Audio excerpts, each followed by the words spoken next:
So we live on YouTube and Facebook or just YouTube, dude? Just YouTube, just YouTube. A lot of people saying they don't got Facebook and all that stuff.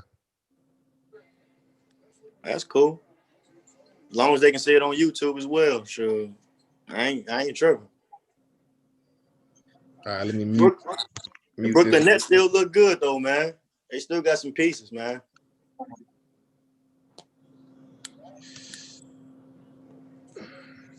Mute the sound on this real quick. Let's go over here. Let's go to record.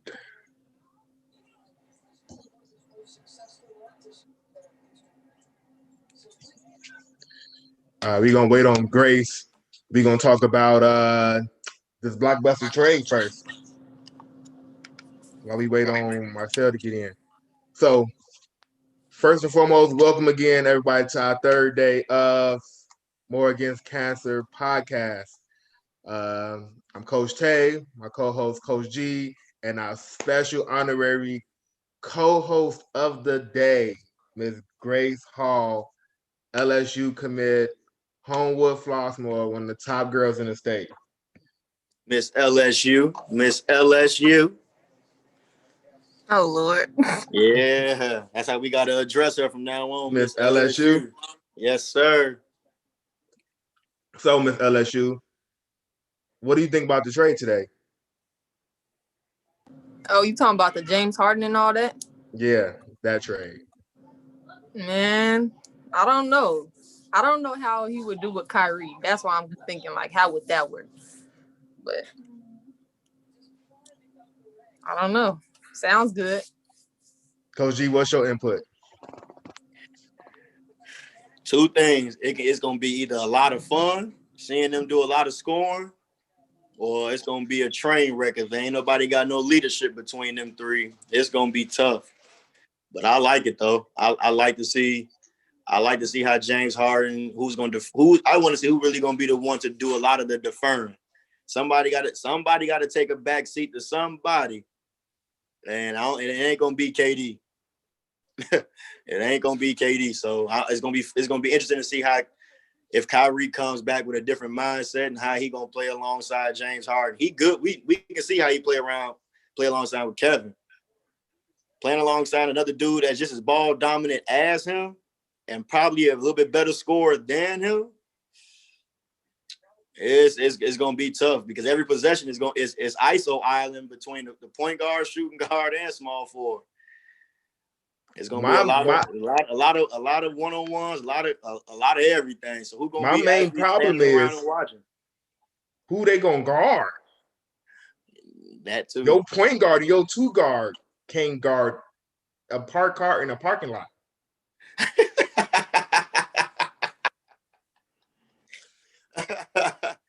No, I mean, at this point, they just gotta hope they're gonna outscore everybody.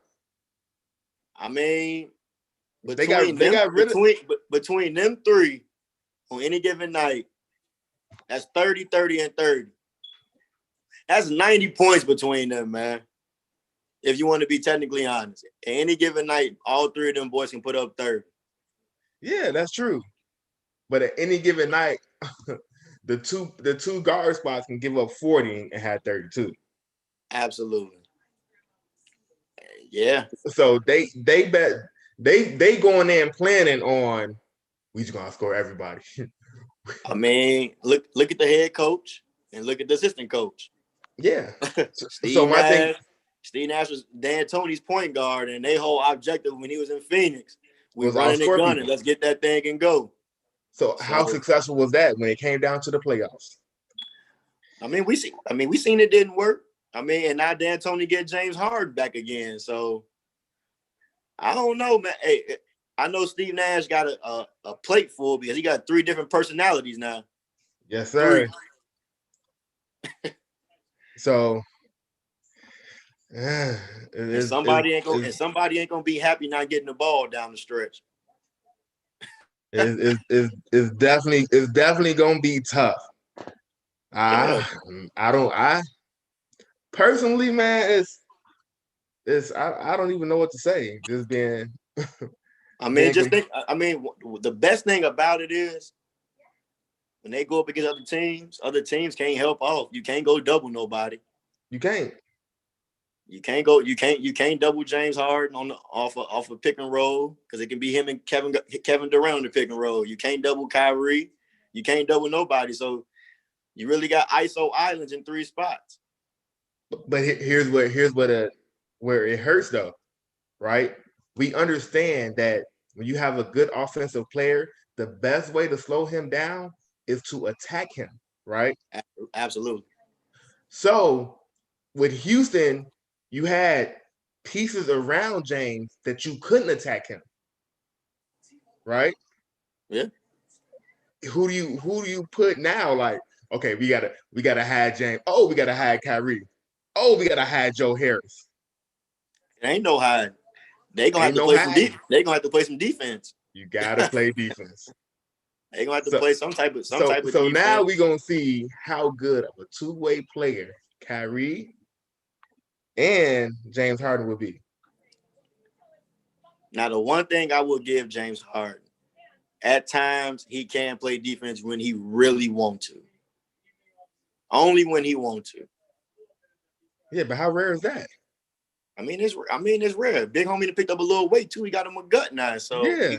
it's gonna take him a little minute to get that body in order. But shit, you playing with probably one of the best scorers of all time with Kevin Durant, and that's gonna make the game a little bit easy.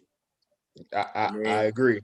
It ain't like it don't like them two ain't got chemistry. They played together for 3 years at OKC. Yeah, that didn't work out either. It didn't. They was young, but Kevin Durant still averaged 28 with James Harden. Off the bench, James Harden was averaging 26. So yeah, because he was able to. So you got to understand, at that point, he won in the game a lot of times with KD. They was putting him in the game. KD was resting. Then you can go James Harden. Like, all right, go get your money. Now they on the floor together. Yeah, which is why I say you can't double.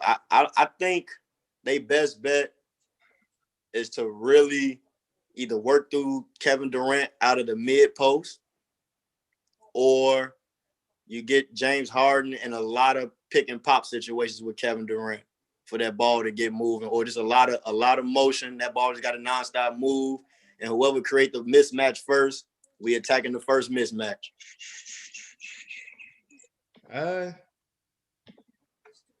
Yeah, I mean, it's gonna be interesting. Grace, you can't be quiet. You can't be the co-host and be quiet. Nah, y'all had a conversation. I'm listening like, No, you on live. You the co-host. You in here. All right, I'm gonna do better.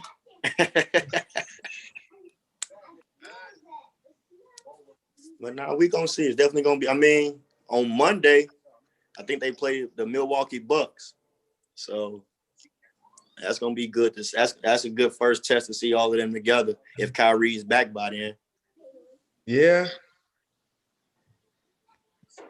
so we'll see. I threw a little curveball in there. I wouldn't mind seeing them trade Kyrie and go get Russell Westbrook and get the whole old team back together. I don't know about it. No, I don't know. Go get the band back together. Go get Too many go get egos the on one whole team. Too many egos. It's too many egos now. I know, that's what I'm saying. That's even worse. You might as well just. Everybody can't be the star. Yeah, but who would you rather have, Grace? Would you take Kyrie over Russ at the point guard at this very moment with all the stuff that Kyrie is doing, the crazy stuff?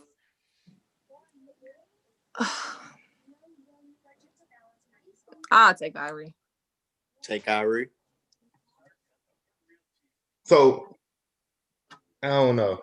I feel like at times Russ can be he can give you more than what Kyrie can give you, especially with this team. Russ will defend. You know what I mean? He definitely will defend. He'll go down there, he'll get boards, and he's still a pass the ball. He's still a willing passer. Even though all three of them kind of pass the ball late in the shot clock. But still, all in all, Russ would probably be the better playmaker out of him and Kyrie for this team. I was thinking of like the perspective of whose ego is bigger. That's why I'm like maybe Kyrie because Russ is more of a he got to like make a point type player. So Yeah. Yeah, yeah. I understand that, but we talking about James Harden, the diva, right? True. He just had a whole temper tantrum in Houston multiple times. The last couple of years he's blamed everyone but himself about him not being able to get to the championship. He's not one time looked in the mirror and said, "Dang, bro, I gotta fix something within myself to help my team get over the hump." Year after year after year, he's blamed teammates like he didn't get the job done. He feel in his mind, as long as he averaged 30 and plus, he's doing his job. He don't have to play defense. He can rebound when he wants to. He's going to pass the ball when he wants to. He's scoring 30. Everybody else needs to figure it out. His Well, only job is to score 30, not lead, not be a leader of the team, not get everybody else going and pumping and all that. No, that's not my job. My job is to score 30. That's what I'm doing. well, I will give him kudos for maybe 1 year in Houston, and that's the year that he had Chris Paul with him. And if Chris Paul don't mess up his hamstring, they beat Golden State. And in that series, James Harden played, to me, probably some of the best basketball that I've probably ever seen him play throughout his career. Like that series against Golden State, he was completely locked in. I think he was kind of playing. I think he was doing kind of good on both ends of the floor.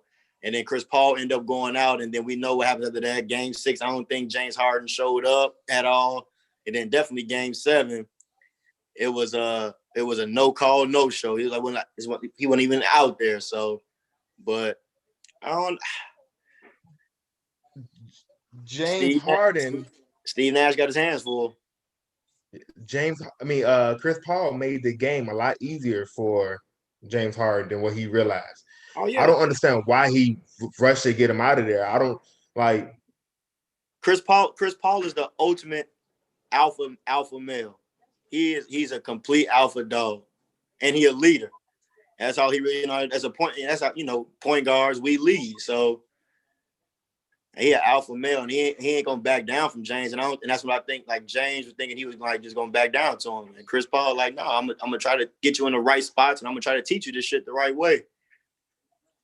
Sometimes people can't take that type of criticism, dude. So and that's what it was. Like he got to the point like, well, he's overhandling the ball. Yeah, he's trying to get you open shots rather yep, than you dribble the ball for 20 seconds, bro. yeah. So I had a debate about that not too long ago about him being how great of a scorer he is, right? And my whole thing was I've never really seen James Harden play off the ball. Even in OKC, he played with the second string, so he was ball down. When he got to Houston, he was ball. I've never really got to see him play off the ball. We had a couple of glimpses of that this past year. He played a little bit off the ball, just a little bit when Russell Westbrook, just a little bit. It wasn't a lot, but we had glimpses of seeing like he can play off the ball. But in them glimpses, sometimes he would just be standing around too, like damn near almost by half court. And you know what I mean? So, and I hope that's not the case over here in Brooklyn because when Kevin Durant get that ball, you know what's going on. I'm getting ready to get to this basket, and I hope you ain't gonna be standing around. Is he willing to go set screens and do the necessary stuff to? Yeah, that's gonna be his That's what biggest we getting thing. ready. That's what we gonna see. That's Like what we about to see. because at the end of the day, bro, like that's what he just bumped heads with about Chris Paul and Russ doing what he's finna go to Brooklyn to get, right? He just complained about Chris Paul and Russell Westbrook dominating the ball too much, right? Because he needs the ball because he can't really score off splashes and cuts. That's not his game. He's not thinking that. right? So he's going to Brooklyn. I'm hoping with the mindset like, okay, I have to cut because if I don't cut and I stand at half court, it's just the flow of the Somebody, game. somebody got to transform their game. It's either gonna be Kyrie or it's gonna be James Harden. Somebody gonna have to transform their game. This 7-foot killer that I'm watching on ESPN right now, But you know what the sad part about it he is? ain't changing. I think he's the one that's gonna be the one that's gonna kind of defer. He's gonna I go, mean, he don't have a problem with doing that though. You know, yeah. he didn't have a problem doing that when he was in Golden State. That's what I'm saying. I think he's gonna be the one that's kind of he's gonna be the one. Okay, guys, look, y'all do y'all like Clay and Steph did, Yeah, but when it's time, give me the ball. yeah. Kevin Durant, when he was with Golden State in 2 years, I'm still gonna go get my 28 on my 30. Clay and Steph, y'all can do y'all. I'm still when I get to going, I'm going. You ain't gonna be able to stop me. I'm gonna get to my spots when I want and how I want. He wasn't tripping. 2-time champ, 2-time final MVP. I ain't changing my game for nobody right now. Not for y'all too.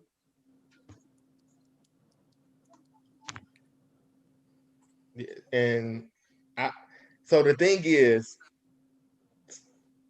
Kyrie and James Harden not Clay and Steph.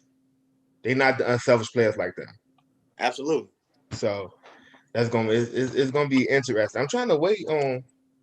Sale said I don't know, bro. Let me get Taylor in here then. Let's get Taylor Sutton in here. Oh no, wait, I'm sorry. Taylor is in a workout. I know one thing. She a dog too. She little. She got a edge to her, boy. She's definitely super strong. She played like a Man, UFC fighter, man. How about she play man. like? Weren't you guys in the group chat talking about how she was a hack? Yeah, that's why we be calling her a UFC fighter. Like she's strong for no reason. Like even though people be taller than her and stuff, she not one to play with. She's strong. Man, I got a chance to watch her. Like I said, the Steph Curry underrated tour, and for her to be her small, she pack a lot of bully ball with her. She don't be going for nothing, and Definitely. she talk that shit to you too. Definitely talking. She So talk that shit, and who will she win? like to pick people up full court. Like, Who will okay, win that look, matchup, Grace? You or Taylor? That's not a real matchup. She's a How's it guard. not a real match? She's like a point guard. So what does that mean?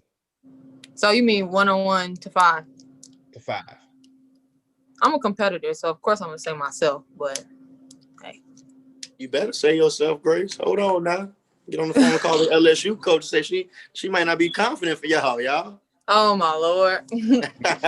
She might not be ready. She's second guessing herself for the little people. Taylor said she ain't going. You ain't backing her down. I just want you to know. Okay. And Coach G gonna play you and Taylor 2-on-2. What do you think this score gonna be? Game of 24. Me and Coach I G. need Coach Gilbert because he said he a point guard. What position did you play? Don't matter. Yeah, I want a point guard. I like people to tell me where to go. So Coach No, Gilbert, or you call Coach G? It's me and Coach G versus you and Taylor. And I'm not gonna play around with Taylor because she ain't gonna. How your hips doing? You got good hips and good knees? Again, don't worry about all that. That's not the question Oh, that we you gotta asked. factor in all of that. That's not the question that was asked. Yeah, I think we could beat you up the court. Like if I really try, I feel like we in better shape than y'all. So yeah. Your knees still good? That's what I'm asking. Are you still good? You still playing? You in the pro-am? Like, what are you doing right now? I got multiple championships in these pro-ams. Just to let you know. So you played against my dad, didn't you? Who's your dad? My dad's Antoine. He used to play in them pro-ams. What's your dad last name? Antoine Hall? Yep. No, he older than you. You're not that old. No. He don't want no smoke either, though, just so you know. I'm weak. I'm not back. I don't duck no competition, no smoke, none of that. I want all of it.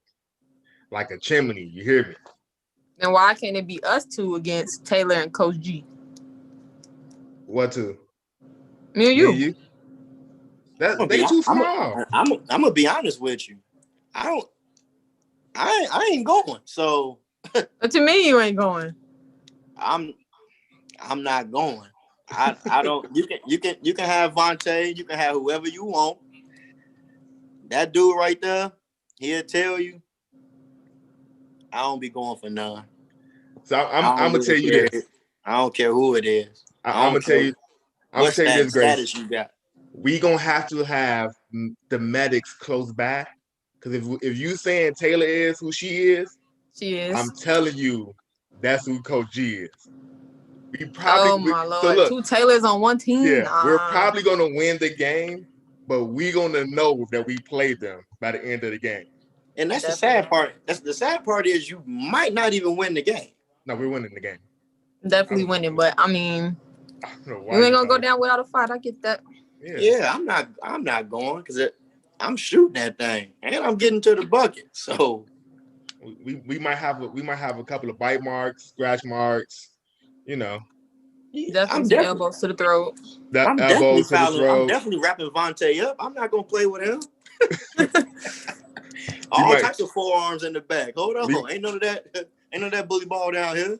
All we might types have of to go back. get. We might not be able to get basketball referees, Grace. We might have to go get football referees. Definitely. That's UFC how referees. that's how Boxing physical referees. it's gonna be. And Like what then, in and then the trash talk gonna be at an all-time high. Oh yeah, Taylor love to talk on the court. I mean, yeah, she. Yeah, at an all-time high, and I'm right with her. Go at her, go at her, Taylor. Let's go. Go at her. Easy work. Let's go. Go get you some. We ain't going. First of all, my teammate wouldn't go. She blocking everything. Glass. She might even you gonna get Taylor dunked on. Wait till Taylor get in here. I'm weak. You might get Taylor dunked on. We're not gonna play with y'all. Mm-hmm. We ain't gonna play with y'all. Yeah, that's why we're gonna get UFC refs out there and football refs. We ain't going, bro. I need. Excuse me. Can we get a ref? Can we get a bail or something? He just tackled me, bro. Like Hey what Vontae, you've been knowing me for a very long time. You know I ain't going. I'm telling Grace, like it's definitely gonna be a battle for sure. I can see it. But don't get it twisted now. I can play just regular solid defense now. I'm just like when I say I'm not going, that don't mean I'm gonna be out. But I can sit down and play some defense. I'm just not gonna be none of the bully shit. I'm definitely forearming your back one time. You gonna feel the forearm? Excuse me. Stay right there. Hold on. First of all, I can deal with that. when have you known for me to play with the ball? For you to have to sit down.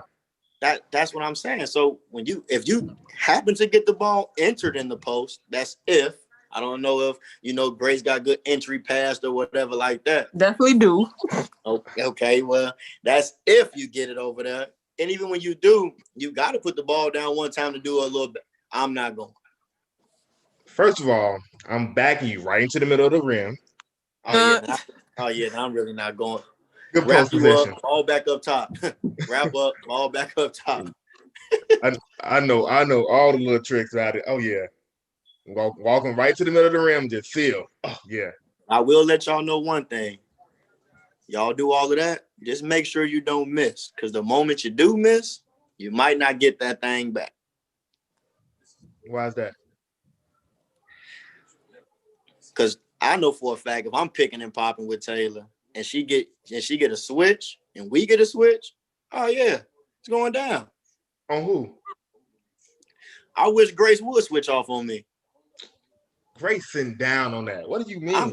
I'm attacking. Oh, excuse me, lay. It wouldn't even get that far. Like he said, he will walk you down to the middle, seal, and you think you're gonna have him. All I'm gonna have to do is lob the ball over, and he gonna. You know what? Wait till Wait till Taylor get on this thing. Wait till Taylor get on this thing. Just wait. I wouldn't even have to do no scoring. Ooh. And then if you switch, boop. Grace, you ready? You want some of this action? Get you some. He too little down there. Oh no, we ain't gonna pick on Taylor. We picking on Coach G. I'm good with that. Because the moment I'm telling you, the moment the ball go up and it's a miss, I'm rebounding that thing, and it's work time to get to this chicken. It's work. Let's go. It's gonna be too easy under the rim. I don't think I'm missing. Vontae gonna want, if she gets switched off on Vontae, she gonna come at Vontae gonna want to sag off. Go ahead, sag off. Pop his head off, Taylor. Pop it. Shoot the ball. If y'all gonna shoot a bunch of threes, y'all gonna be cooked. Y'all not Steph Curry. What in the world? Well, I'm not. Well, first off, I'm not gonna put her in the post. She's shorter than me, dude. We ain't got no choice but to pull up jump shots. Good right to left crossover pull up jumpers and floaters. I'm not going in the post. Yeah, I got a little post work. I know how to play my length. That's cool. I'm gonna use my quickness. That's cool. I know how to play my length. So I got help size, so it don't matter. Oh man. She better Taylor better make all her jump shots. Every last one. And guess what? And as a coach and as a former player, confidence. Taylor, shoot the ball. Shoot it. I don't care if you miss or not. Shoot it. They'll respect you after the first two go in. Oh, I got to go out there and guard her. And then that's when you blow by. And then you got your lays. And then you got your kickouts to me. And okay. After she see us go in the post, her confidence is gonna be shot. Cause she not going. She not even going in the post herself. I ain't worried about that. Who's she gonna stop in the post? Which one of us? The co-host that's on the phone right now that's going to LSU. In the post? I said what I said. Maybe if we was on the perimeter, this would be an argument, but that don't even make sense. If I'm down low and if I got her on my back, she cooked. What is she? 5 feet, 5'1"? I said what I said. I'm keeping that ball high. She gonna have to foul me, punch me in the stomach, something. And you know what's even better? I'm gonna come off and help. Vontae ain't no shooter. I definitely knock down shots. I don't know why you thought that. Leave him open. Here I come, Taylor. Leave him open. You cannot let me walk into jump shots. I'm just gonna be looking at you out the corner of my eye, like. As soon as you sag, I'm throwing it out and you smacking that. Yeah, let Taylor shoot that. First of all, you can't let me walk into jump shots. That's one. Two, you can't let me get a steam ahead to the rim. Hey, guess what? I'm gonna let you ease on down. I'm gonna let you ease on down the road. Go on here, ease on down the road to your jump shot. Ain't nobody on y'all team over 5'5". I'm going to make layups. I'm not gonna shoot a jump shot. She gonna kick it out. I'm coming right to the rim. Okay, technically I'm 5'9". So again, on the good day, with the LeBron shoes, I got 5'10", and when I stretch, I'm like 5'10", so I'm good. And again, she kick it out. I hope y'all don't expect me to shoot a jump shot. Well, that wouldn't be smart if you did. I will hope that when you kick it out, you drive and you go finish strong. And then even if you do try to drive, I'm contesting. It's not gonna be a easy lay. You're gonna feel. You're right. You're gonna feel. Yeah. Take them on your arms. Love taps. Finish through the contact. That's why you go up with two hands and finish. And get the M1. Since you want to slap. I might walk around and block it. You never know. Nay. Weak side help. And one. Weak side block. Let me get that. Taylor scrappy enough to see that ball on the ground. She going to get it. Yeah. You mess around and get dunked on. Hey, I take my chances. I've only been dunked on once in my life, and the person that dunked on me, I wouldn't even say he kind of dunked on me, but he's going to be on whenever he get on tonight. And that's when we was in college. Oh, so the pro player dunked on you? Okay, so look, it wasn't like a body-to-body dunk. So my big man, this is back when we was in college. My big man tried to kick the ball out to our shooter.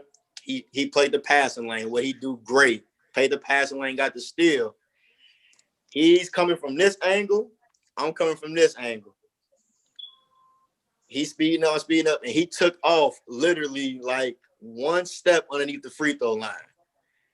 And I took off, but before I can really get in the air, he was up there, and I just flew underneath him.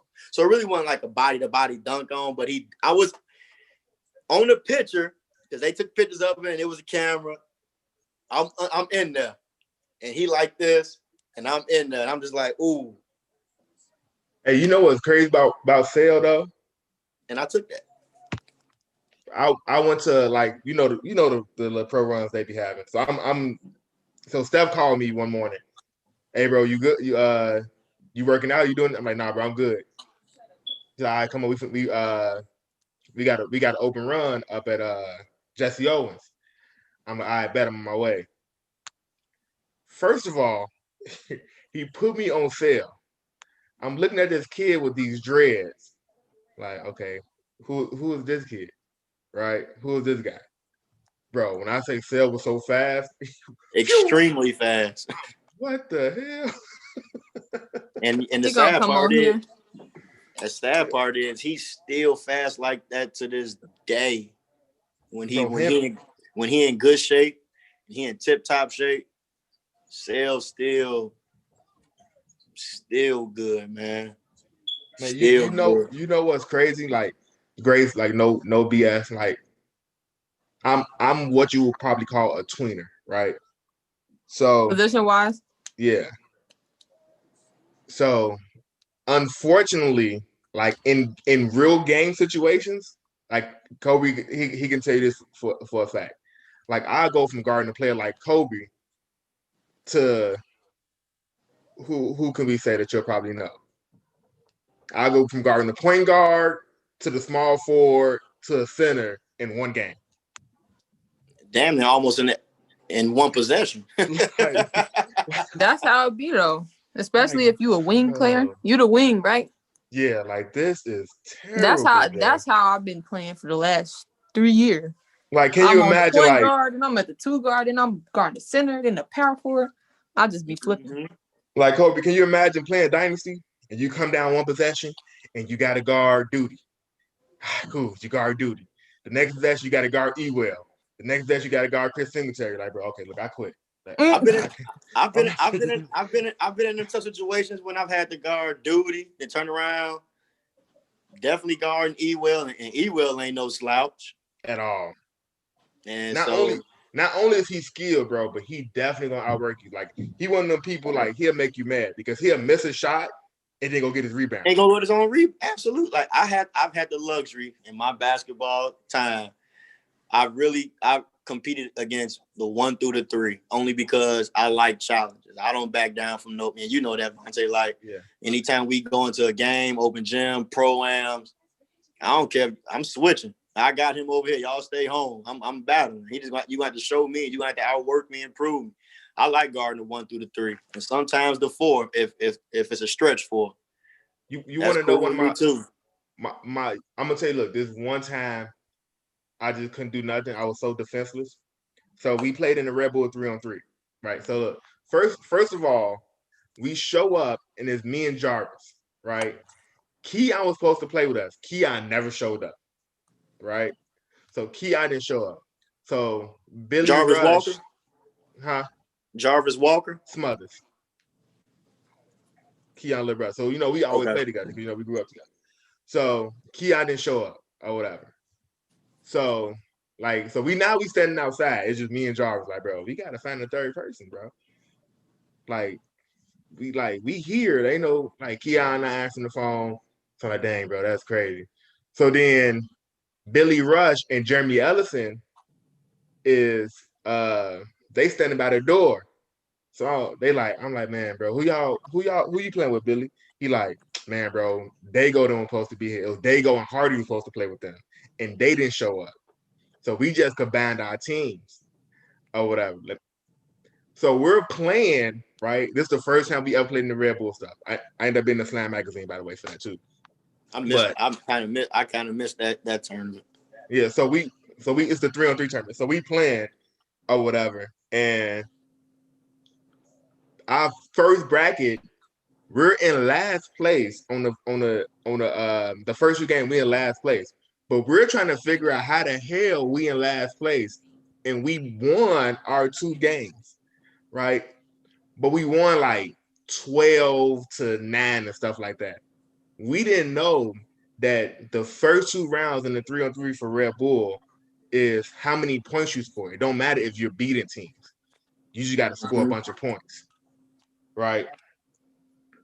So, make a long story short, so we end up making it all the way to the final. So we figured it out. All right, we just got to beat teams. We got to get the ball out and go score points, and not worried about team. If they score, get it out. I'm saying we're not trying to run the clock and get good shots. We're trying to get the ball to the rim.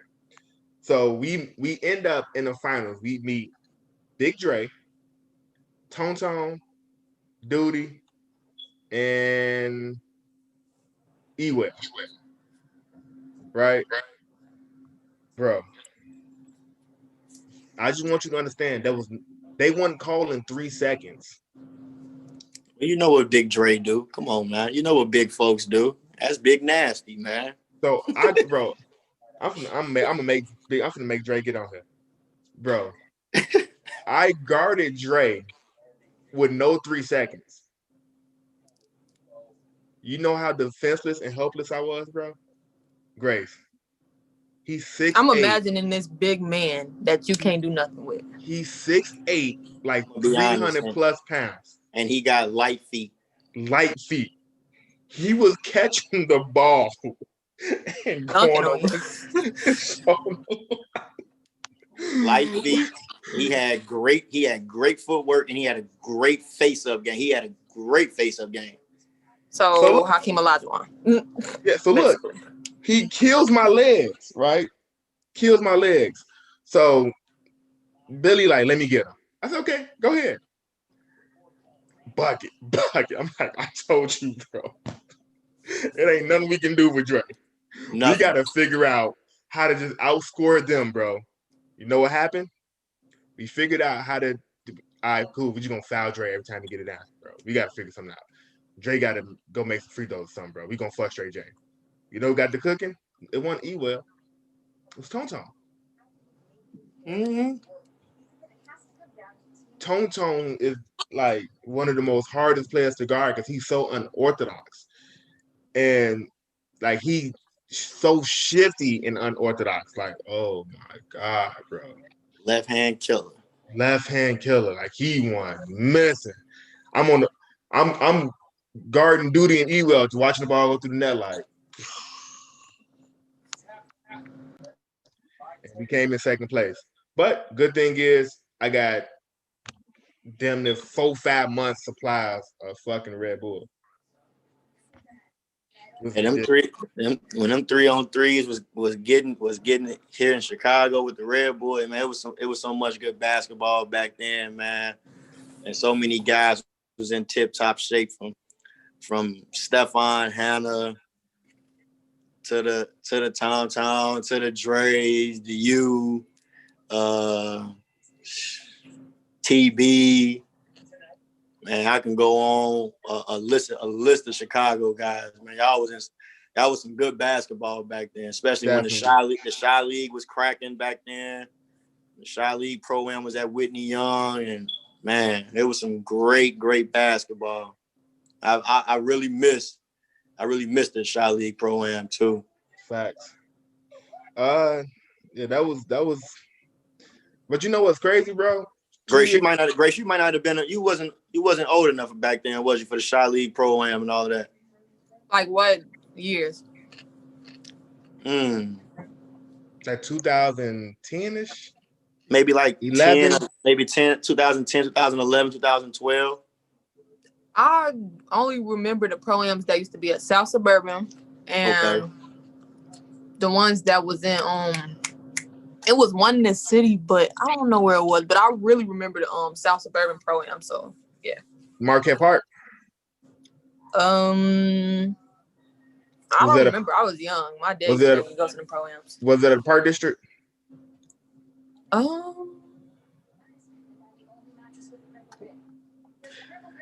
surprised that you don't Like you ain't never seen her dad hoop? I probably have. Her dad got a motherfucking burner. You do? Tell me what he Yeah, do? I didn't know he could shoot. yeah, yeah. I thought he could just jump. Nah, your pops burner. You really couldn't you couldn't leave him open. To Hey, be you honest, know what I missed though, Kobe? with No, you. no BS. You know what I miss? Sandridge, bro. Yeah, Sandridge used to. Now, it used to be some days you used to be mad at me, bro. I used to tell you like, bro, I'm not gonna go hard, bro. Niggas just hacking now. yeah. Like But we played. It was back then. We played some of the best basketball. we did. But let's be real though, right? Like, especially when I was in shape. Like, people wasn't guarding me. Like they're just like I make a move and it's like I'm foul. Like, Yeah. damn, bro. At one point in time, I'm not even gonna lie, Vontae. He was like a Swiss Army knife. It was very. You was probably one of the strongest, hardest guards. Like you are a twin. I don't even consider you a four. You was very hard to guard, and you was super in shape. You was super athletic. You played above the rim, and once you made your right to left crossover, it was either you either gonna dunk on somebody after you come into the lane, or you was putting your shoulder into somebody for an and one. It was extremely hard guarding you from time to time on the court because you can definitely do it all. You can shoot the three. You had a great mid range pull up, and you was dunking on people Bro, a You was lot. like that? That's so crazy. a lot of times Sandridge was like when the guys that hoop was in there, I came to play. When we had Yeah, them times, it was like 150 people in the gym. Like Kobe used to yeah. yell at me like, "Hey, bro, you got to go hard." Like, bro, I'm not gonna kill myself, bro. Just Like, man, like he used to be man. real mad at me because I promise you, like this how we came close. Kobe used to get first pick. He's like, I'm going with Tay, right? We used to Yeah, get games. We used to be guys and they used to try to get there. So what time Sandwich start? Like 10? yeah, It was yeah. guys that would get to the gym at 9:30, right when they open the gym up, and they'd be Just like, to I got try to get picked up. try Yeah, to get picked up. So now is our team versus a bunch of guys that really don't even supposed to belong in this group setting. And I come make my first play. My first play is to the rim. That's like not even a basketball foul. Like, bro, like, yeah, and Kobe, even I'm when, not. and even when we had the sets when it was all the hoopers, we were still on the same team. Yeah, yeah, no. It was still work. Like man, that's when basketball was like. That's when a lot of guys used to be in the gym for real. Like everybody was hooping. If it wasn't at the Sand Ridge gym, you had to go to the Somebody said, garden. You had to go to the gardens and you had to hoop in the hood and go to the garden tournament. You had to go to Ada Park, or you was going to Robeson, or you was going over to Marquette or JLM. yeah, JLM. Like It was a you lot had of hooping going on. Marquette Park used to go up. Like, I mean, it was gyms all over. You had to go get solidified from just to go get your respect. And if you couldn't hold your own, They will let you know. you wouldn't be a part of. You couldn't be a part of no sets, man. So Like, I can only imagine if we had social media like how y'all got it with Mm-hmm. the overtime, ball is life, slam high school. Oh my God. Y'all got it made in the shade with y'all social media era right now. Cause Definitely be overdoing it. y'all, hey, man, we couldn't you couldn't find nobody in the city of Chicago, let alone the state of Illinois, that knew anything about filming like that. nah. And That's mind you, crazy. and mind It, you it that was and it mind was you, it's not that many pictures. years. It's mind you, it's not that many years separated apart. Like when I'm speaking like around some good basketball was being played like around our era from maybe like the year 2000 all the way up to maybe like 2013, maybe even 14. And camera guys and all the pictures, like how everybody be posting, wasn't none of that going on. It was I, it was all word of mouth. I definitely would have made a couple of overtimes or something for sure. Definitely. For Yeah. sure. I definitely would have made a couple of overtime, something for sure. Like I remember playing for West Haven. West Haven was tough, West Haven was right? super tough too. West Haven was tough. So I played on a team like these guys are like what you would call Chicago legends. So like Jamarcus Ellis, aka Tone Tone. Like you go ask your dad about these people, like Tone Tone. It was Chris Singletary, Dave Bailey, Chris Burgess. Too Easy was on that team. Leo. You know, I take that back. My fault, I mean to cut you off. When the Shot League came to Chicago, that's when the ballers life and stuff really started coming around. And then when we did the ball up stuff, when Willie was the host over there at Dunbar High School, the ball up tournament. When we had that for that 1 year, then the ballers life and then really started coming around. But yeah. Yeah, but no. Look, we played the game against EP them. We went to the championship twice. The first time we went to the championship, they drew up a play. We played against the Dynasty. So they drew up a play. So keep in mind, I'm on a team with Dave Bailey, Chris Singletary, them. So all these guys are like, they just know like they finna score the ball. So we in the huddle and they going over the plays. And I say, throw me the ball. Coach Zoe look at me like, all right, Tate, I hear you, kid. Like these guys are older than me. But I'm like, no. They're not gonna be expecting for y'all to throw me the ball because they're expecting for you to go through Tone. Throw me the ball. So Chris Singletary, we had him on here first. So he say, well, I'm Chris Singletary is the first option because it's hard as hell to stop Chris Singletary. So Chris is the first option. Tone was the second option. Dave Bailey was the third option. The ball come into play, and Lil Dave looked at me, was finna go. He got a screen from Tone. When he got a screen from Tone, he overhooked right hand pass to me in the corner. I didn't think about doing nothing else but shooting the ball. Shoot that thing. Shoot that thing. That's how confident I was. Game time, champions. Dang, that's crazy. Shoot that thing. Shoot that thing. Oh yeah. Great. Have you ever been in the gym with a girl by the name of Sparkle? Sparkle? She's short. How old is he? She may be like a couple of years older than you. She usually kind of runs open gyms for the girls. No. Nah. I don't be like out here that much, so I wouldn't know her. Oh, okay. We got to get Grace to some open runs. I did one with AG like in October, right? November. Sparkle went to TF South. Yeah, her name was Rancia. Her name was what? Rancia. Yeah, Rancia. Yeah, Rancia Wallace. We played basketball together. Yeah, that's one of my first girls that I ever trained. When I was over there at Seton Academy, and I've been training her ever since. Wait, Seton Hall or Seton Academy? Well, Seton Academy for high school, but the college she ended up going to was UMass Lowell. Yeah, I know that school. Yeah. Yeah, that's a little beneath you, huh? I didn't even say that. You LSU, that's out of your league.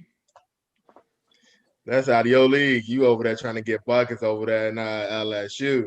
And that's who Taylor remind me of. Taylor remind me of Sparkle. Tough. So going down to LSU, like what do you hope to accomplish down there? Like, there were some big shoes to fill.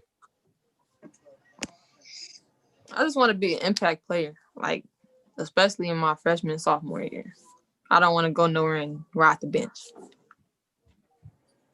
You think you'll be able to do that at LSU? I mean, obviously, I'm gonna have to get used to the level of college basketball my freshman year, but I think I could definitely be an impact player after I get some time under my belt. But yeah, The last, I'm gonna try to get her in here too. I know she in her season. The last top college girl outside of like Jordan I played against before I started gaining weight and stuff and getting out and becoming a coach. You know who Kiara Lewis is? She plays for Syracuse now. She was a McDonald's All Kiera. American. Yeah. Kiera. I don't know her last name, but I think I know a Kiera from Syracuse. She was at Winnie. She was at Winnie Young. She was a McDonald's All American at Winnie Young, or Jordan Classic All American at Winnie Young. One or the other. But she was at Ohio State first. Then she went to. Then she ended up going to Syracuse. So her dad coaches like for the Lady Fire or whatever. He used to have his own team Oh, called it's Lady don't they Hurricane. call her Kiki? Don't she still play Kiki, there? yeah, Yeah, she still play at Syracuse, don't she? Yeah. Then I know who that is. Yeah. Yeah. So one day, we used to go in the gym. I'm saying, just get up and down with the girls. So one day she made a little move, and I reacted and I retreated. So the whole gym went, "Ooh, she got you, Coach Tay." Okay. I said, I'm gonna let you know there's levels to this, young Kiki. They're like, "Oh, Coach, that's unfair." I know. You shouldn't have said nothing. You gotta leave me be. Leave me be, bro. I just did one of the shorties like that in the gym not too long ago. Shorty told me we're playing or whatever, and like I have on like the shoes I work at the party streak in. I have on some Air Max low tops or whatever. I'm in a hoodie, like we just getting up and down. We going. I wasn't expecting to play. Like I'm just like okay. So, coach, yeah. So Keon like, come on, bro. Let's run. First of all, Keon didn't even shoot the ball. Like he just sent me all the way off. So to make a long story short, so they beat us or whatever. I'm saying the kids. It was me, Keon, and we had like some of the younger guys. So they beat us. So they talking crazy. So the shorty came up to me and say, "Hey, so my first time meeting him, Kobe. He said, you Coach Tay?" I said, "Yeah." He said, "They said you can play." I say, "I'm all right." He said, "You ain't show me nothing. I feel like I could lock you up." Who, the little shorty Keon Richardson? No, it was another shorty. Like Keon, he was. We just had the kids in the gym hooping. So I'm like, shorty. I'm gonna be honest with you. You can't guard me, not for real. Like you definitely too light. He said, "No, I definitely can guard you." Oh, okay. I swear to God, bro, I hit like 12 straight threes. Like, you was a sniper.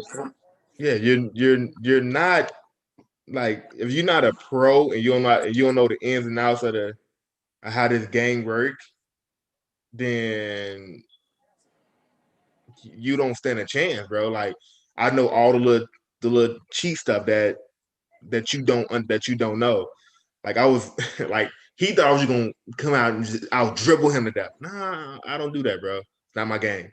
What I am going to do, since you want to guard me, I'm going to run you off 1,000 screens. By the time you get your hand up, it's too late. I'm knocking your head off. And the whole time, all he can do is this. Yeah, I know. I need to see some highlights. Just go ahead and drop your head, son. I need highlights, games, pictures, all that. Y'all talking about him like he was just Who? Talking about who? What's his name? Levante. No, Tay.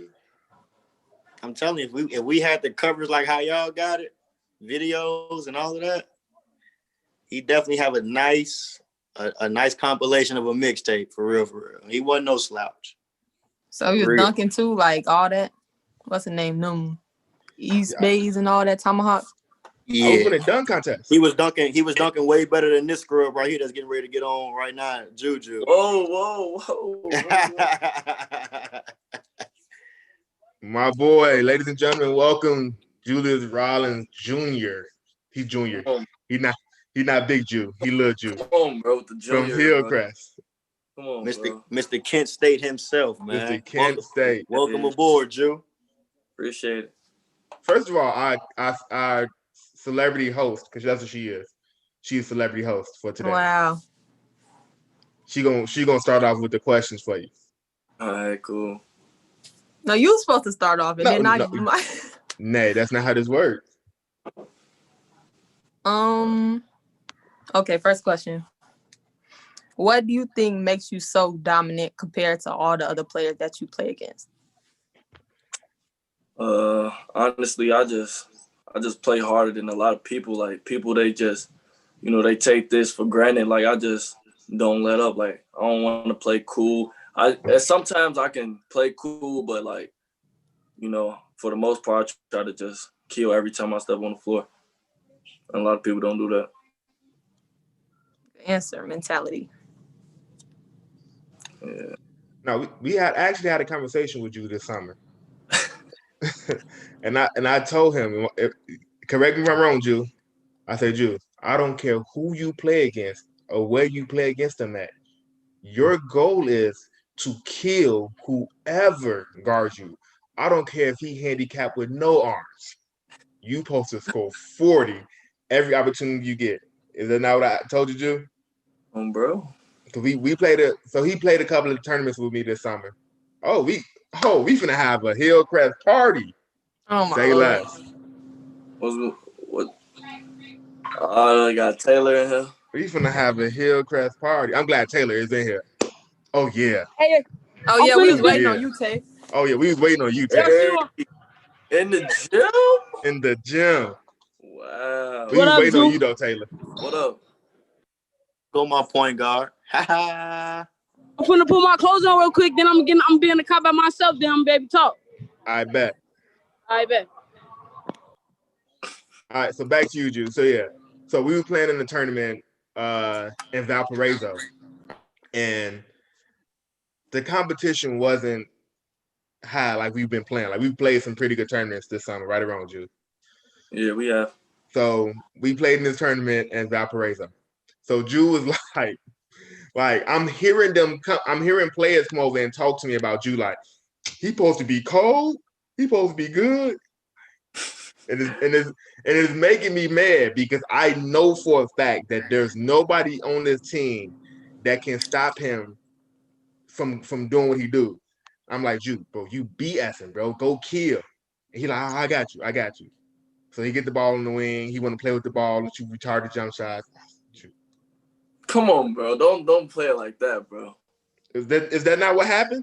Nah, don't say my jump shots was retarded though. Like you ain't got to do me like that. But He's throwing you under the bus, Jew. But it was, hey Kobe, hey Coach G, it was one of them games. You know how you have one of them games like, bro, these dudes weak. I'm just finna go out here. I'm gonna shoot anything. Yeah. The game wasn't even supposed to be close. Like we were winning, but the game wasn't supposed to be close. I said, you giving them hope, bro. Just go 40. Bro, he'll shoot a jump shot, he'll miss, he'll do his little light jog down. He got that little cool run back. Yeah, now he got the cool run down. So I'm like, so Shorty come over, he ain't scoring on me. Once Jude got going, we won by 30. By the way, that team said they would have beat us if they had all their players. Come on, bro. We don't even feed into that, bro. We don't even. Come on, they know. They know what's up, bro. We had your teammate on here a couple of nights ago. That M.O.R.E. was yesterday. M.O.R.E. Yeah, yesterday. My boy. And I had the luxury of asking him. I know I kicked it off a little competitive, and I asked him. I said, in a 1-on-1, who's winning, you or Jew? Now he was modest and he ain't answered the question. I'm asking you. in a one-on-one, who was winning between you and M.O.R.E? Now, I know y'all real, y'all brothers, y'all got a tight bond. That's your man's $100,000 in a one-on-one. When it's y'all in that gym and that ball is checked up, who coming out with the win? Me. That's my boy, but when we get on that court, I don't know him right then and there. And I like that answer. Play against each other. That's how we play, though. He played, we didn't play one-on-ones. He won some, I won some, but I like that. I like that. So speaking of your Hillcrest brothers, I just got an alert. Just got an alert. One of your Hillcrest fellows just committed tonight, huh? Yeah, I don't really know too much about it. He ain't really, he ain't really say nothing about it, but I seen it and I'm happy for him as long as he happy. Yeah. How is it playing alongside somebody like M.O.R.E, Jew? Dive into that because he's a hard-nosed kid that don't back down from nobody, just like you. When y'all out there on the court, like I've had the luxury of watching y'all play, and he don't go for none either. And tell me about like how fun is it to play with alongside somebody that that's gonna go to war for you? I mean, it's just great, really. Like the way M.O.R.E played, it's so easy to just feed off his energy, and I'm already giving energy. So now the whole team, they just feeding off each other. Like if I see M.O.R.E go get a dunk, now that just gave me energy. Like, yeah, let me go get me one. Yeah, let's do it. Like, and I know no matter what, he's not gonna quit. So that's one of the best things about playing with him. So Kent State, what made you choose Kent State? Man, we had this conversation already, but bro, like Kent State, like they just by far just show how much like I could really come in and be successful with them. And, it was other schools and all, but I just be respectful to them. But I think deep down I knew I was going to Kent State from the jump. Okay. All right, Miss Sutton is in the. We was waiting on you. Oh yeah, we was waiting on you. Oh, Tay, we was waiting on you. Yes. Yes, man. Waiting on you. I thought waiting on you. I thought I was out of practice at 7:30. No, we not even talking about timing, how to get you, none of that. I'm gonna tell you while we waiting on you. Why y'all waiting on me? Coach G, Coach G said that you're gonna be his teammate in a 2-on-2 versus me and Grace. Yeah, Grace knows. Grace already called me a hack. She already called. Grace think you I'm a hack. Nah, I be bullying people. See, that's what I'm talking about. That's why she's my teammate. That's it right there. That ain't gonna work with us though. And Grace and you on Grace's team? Yes, I'm on Grace's team. See, bro. You said what happened? You can't hoop, bro. Right. I hear you, Joe. Can't even hoop, bro. I hear you. You don't want no smoke. I know how to attack you defensively. No, you don't, bro. I really sit, bro. Come on, bro. You coach me, bro. I'm gonna call you later, and I'm gonna let you know how to attack you defensively. I know how to attack you defensively. All right, bro. There's no way. There's no way. Okay. You say that. I know how to attack you defensively. Bro, the only way you can try to post me up because you got the grown man strength and all. I can't really do too much about that right now. But other than that, you suck. I'm not going to post you up. Again, over. I know how to attack you. Tell him what you gonna do. Bro, I'm not gonna expose him because we on YouTube and he got to go play games. I don't want nobody to see this and be like, all right, let me expose you and his defensive weakness. I know your defensive weakness. He can't tell you, Drew. Yeah, bro. He better not say nothing. Even if it is a weakness, bro. Chill right now. Yeah, look, I'm not gonna say it right now. I said that. You my little bro. Drew's one of my favorite players, y'all. Like, I can't tell you a secret. Like, you know what I mean? But I'm gonna call you and let you know. For sure. I'm definitely gonna fake. Matter of fact, how many we got? What, 2 more weeks before we play together? Yeah. I'm gonna help you with that. I'm gonna help you with that weakness.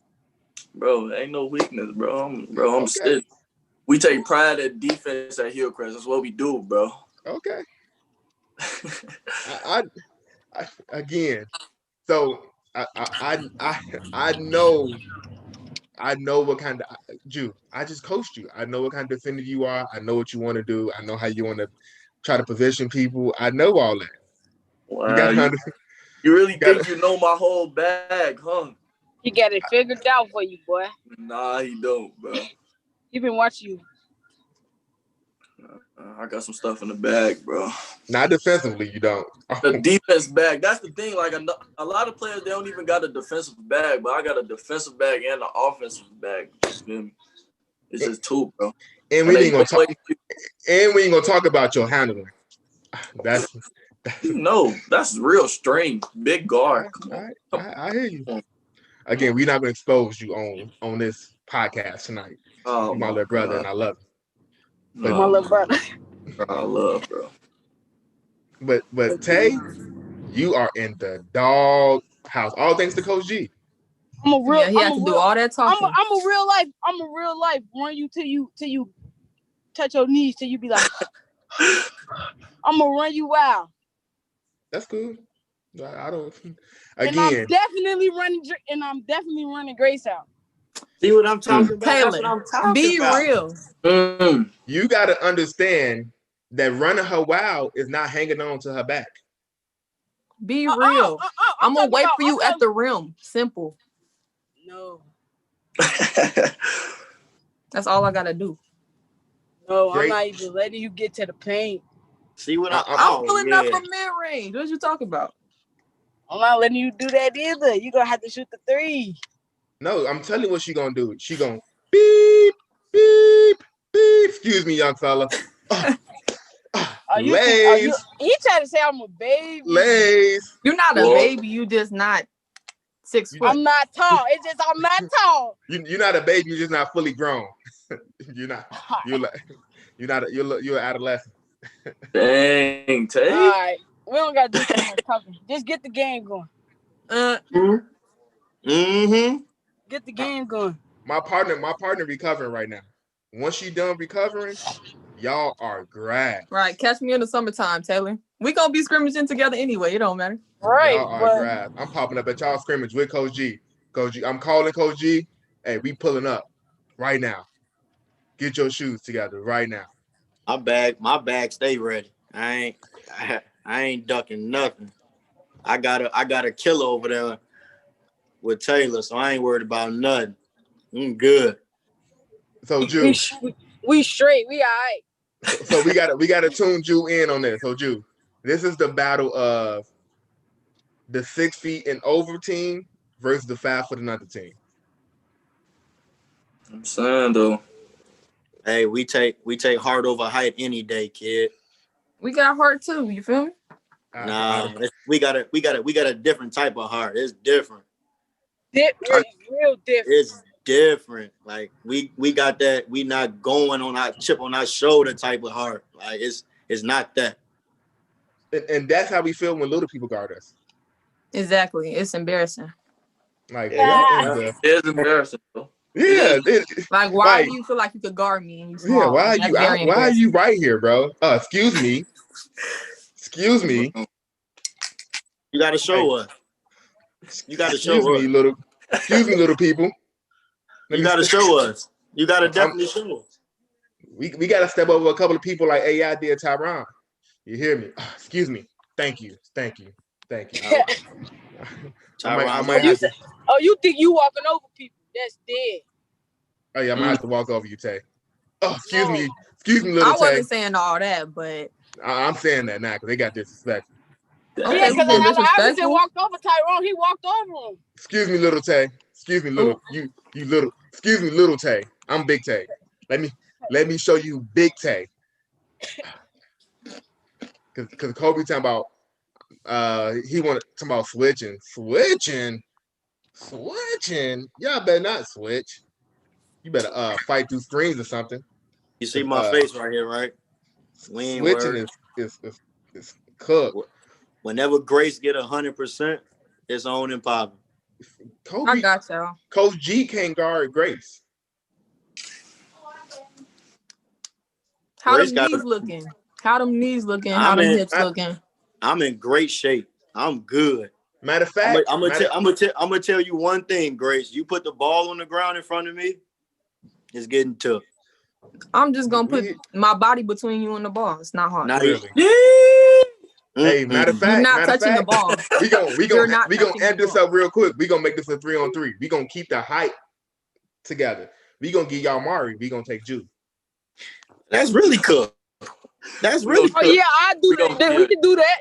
We gonna kill y'all, bro. That's even better because M.O.R.E. definitely got the same attitude as me and Taylor. Like, we not going.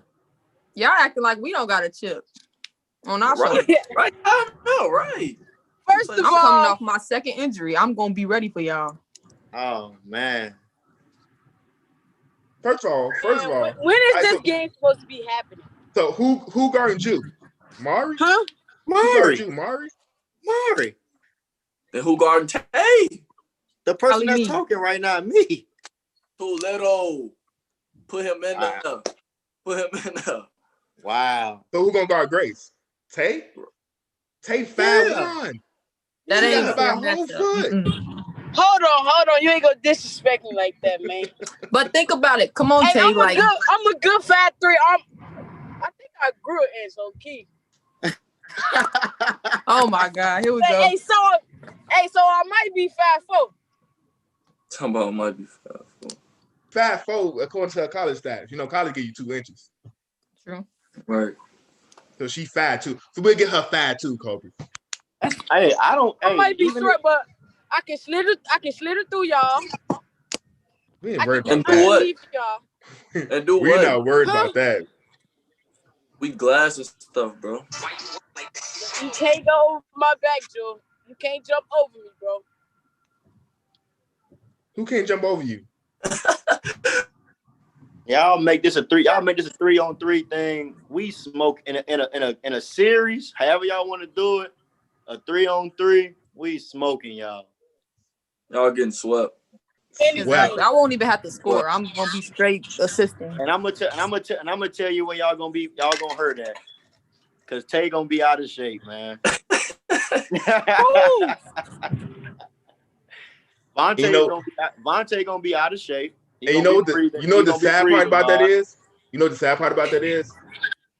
What am I gonna have to do for me to be in shape? You're gonna have to do a lot of guard. No, I'm not. We're gonna get the ball, and we're never gonna give y'all the ball. Never gonna lose the ball. We never gonna lose the ball. And see that's the problem right there. Y'all definitely gonna lose. We grabbing every rebound, even if we do miss. Come on now.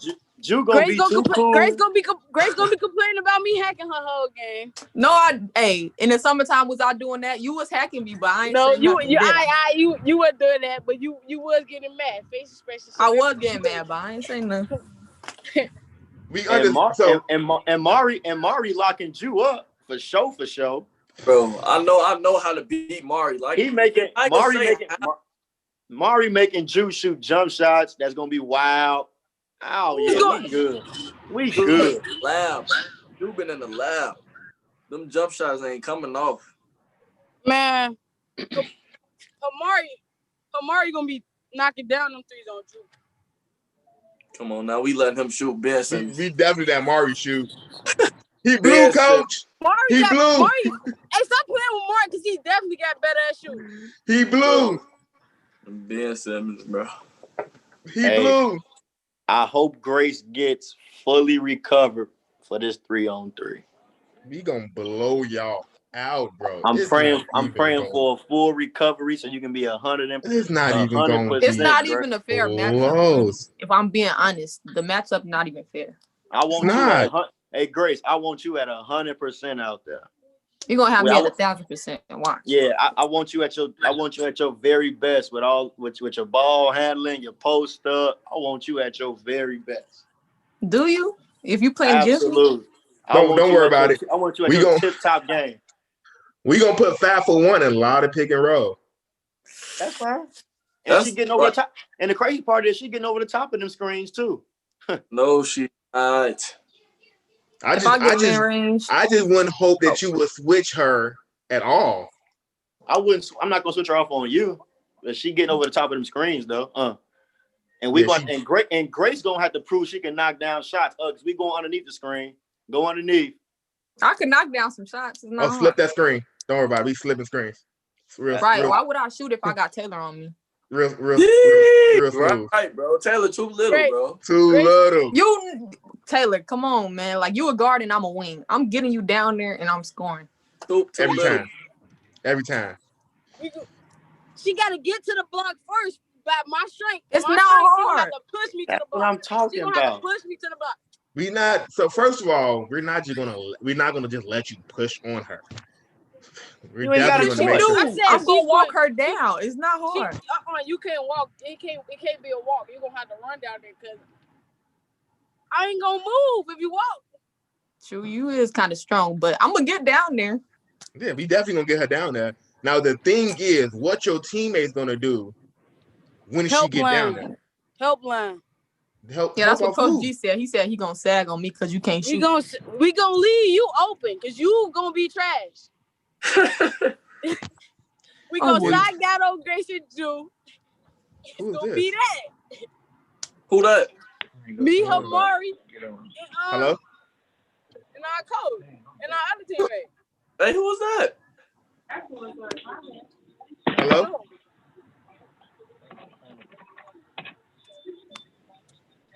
Hello? Who just hopped on the call? Hey. Trying Bro. to figure it out. Oh, look, they hopped out. Good. Don't worry about it. I got something for Send the you. link to, bro.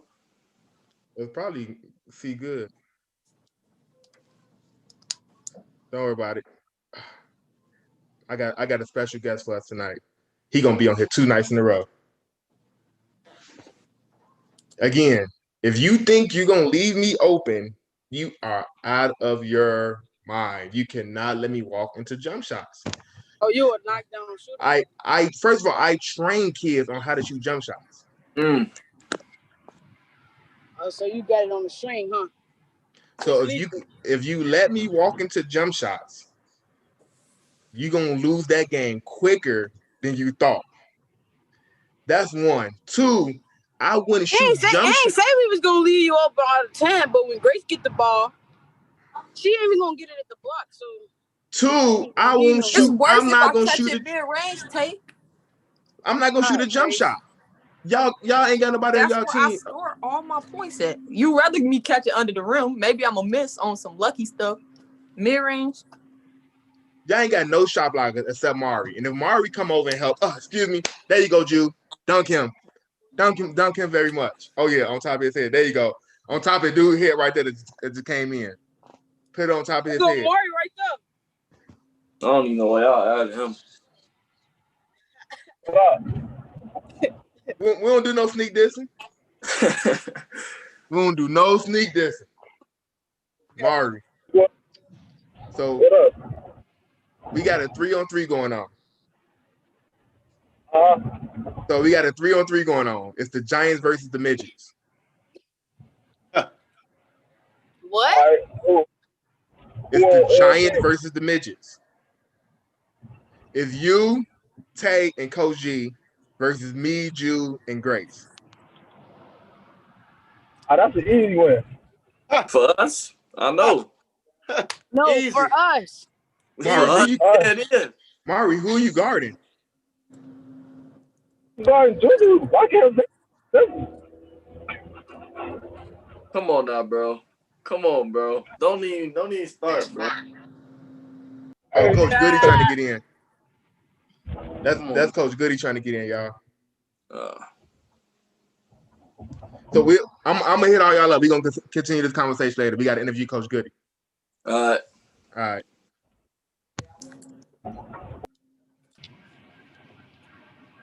It's the legendary Coach Goody is in the podcast with us. How you doing, Coach?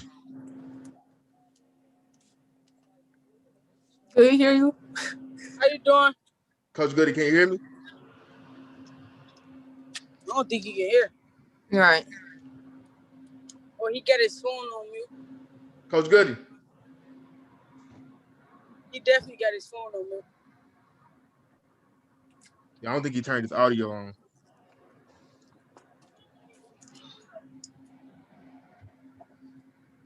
He looking at You me got like, what's yeah. going on? Now What he you doing? talking. You gotta turn your audio on, coach. You gotta turn your microphone on. This is the legendary coach. Coach Goody, Bogan. City champion.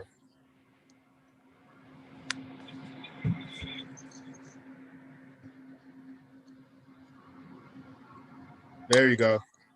Connecting to the audio. I'm in.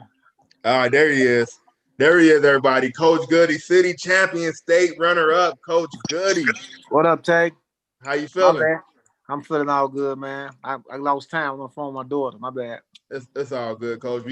Anytime we can get you in is a blessing, Coach. Yeah, We I on told here you. today. I got my host with me, Coach G, Coach Gilbert, and our celebrity host for tonight, LSU commit Grace Hall. Okay. All right, so What's going on, Goody? Man, I can't call it, man. Just hanging in there. Yes, sir. You looking good, man. Oh, thanks, bro. Thanks, bro. Hanging in. I'm sorry I'm late, man. I'm It's all sorry. good. We were talking smack to the kids on the podcast for tonight. Grace yeah. Hall gonna start off with the question for tonight. Grace Hall. Okay. Okay. My first question is, like, what would you tell somebody like who's trying to get into coaching? Like, what would you tell them? What's the first thing you would tell them? First thing I'm telling somebody trying to get into coaching. Mm-hmm. Well, to me, the first thing you gotta do is you gotta be patient and be able to deal with.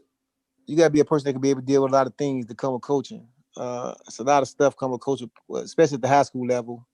And I never really coached teenagers like baby boys and stuff like small fry things. Like I've been coaching high school for a while, and I coach street ball, and always been successful. But always, my thing is how I win. I have a relationship with my basketball players.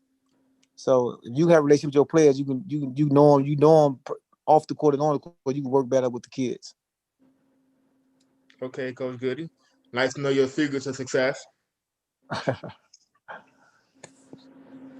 So my question is, without the pandemic this year, what was your expectations for your Bogan team this year? You already know. Win. I like That's that. all. That's all we do is win, man. That's all we do at Bogan is win. Man, we the last 2 years where we 60 something six with no major Division I players. You know what I'm saying? So that means a lot to me. I mean, I'm called the underdog. I like being an underdog and I like to work. So I'd have been working. Like a lot of guys working right now, but they no season. So they doing work. They doing whatever they doing right now. It's a pandemic. So me, I've been doing this I've been coaching at Bogan for 13 years, and I ain't never had a losing season without having Division I players. So to me, I'm succeeding at what I'm doing. Okay. My question for you, Goody. I had the luxury of coaching when I was over there at M.O.R.E against you. We had our epic battle when we was at M.O.R.E at home. I don't know if that was for like. Some of y'all cheated. Come on. when you talking about when the little girl fainted and she was out for 30 minutes to help y'all get momentum?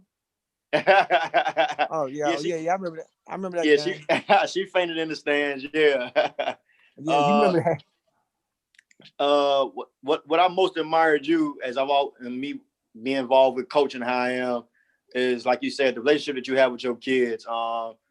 Especially with the special group that you have with Tiger, Rashawn, AG, and me being able to coach them that year for Mac Urban Fire. And we used to all sit around in my hotel room and in the lobby area and just talk like how strong of a connection you guys had and you trusted them. And as me being a coach, how would you say the player-coach relationship, how much of an impact does that really have on the kids on and off the court? Man, I know it works. Cause you know what, man? Like right now, at the pandemic, man, I've been coaching at Bogan since 2007, 2008, right? At different times during the day, I have like 5 guys might call me FaceTime. I just got my FaceTime. I used to be an Android guy. So I got FaceTime. And it'd be 5 guys at a time calling me on FaceTime, talking to me, asking me how I'm doing, concerned about me. You know what I'm saying? You did. You know you're doing a good job when you have open gym and all your players come back to the gym. You know what I'm saying? But that's of course, you know, in coaching, you're not gonna be able to make everybody happy. So I got a few kids that a lot of this stuff come through the parents. It's all a lot of these parents playing through their kids, and they think their kids going to the NBA, and they supposed to be so smart. They don't look at the stats and the things like that about going pro and going D1. You know, so a lot of them living in hoop dreams. That's what I call the hoop dreams. So, but me, I'm not a hoop dream. I tell a kid really about their game. You ain't that good. You know what I'm saying? If you that good, it'll be somebody on the roof looking through our glass trying to see with the camera trying to get in our building. So let's have facts. So in order for us to be good, and you get there, you got to work hard. You know what I'm saying? And we work every day of the week, all summer. You know what I'm saying? Jeremiah, Tiger, Sean. When I got Sean came from Hyde Park. Sean was number a little puppy. He was a crybaby.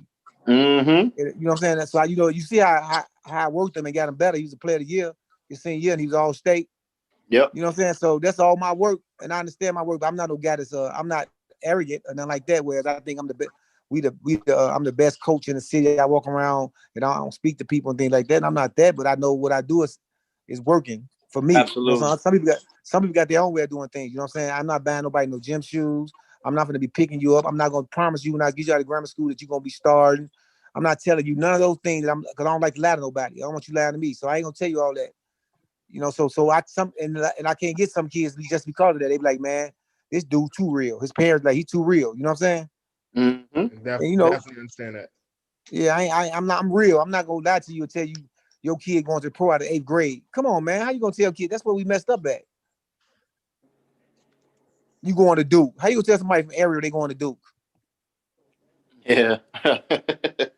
You know what I'm saying? I mean, you lying to these kids. You know what I'm saying? So I just think my relationship with my kids is real. I just keep it real. I like to let my kids be kids. You know what I'm saying?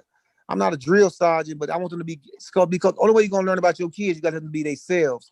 And when they're around, they can be themselves around there. You know what type of person you're dealing with. You know what type of kid you're dealing with. You know what I'm saying? And Absolutely. that gets me back real good. So like I said, this year we was gonna win. People probably thought we weren't gonna win, but I know for sure we was gonna be in the top 2 in the Red South. Absolutely.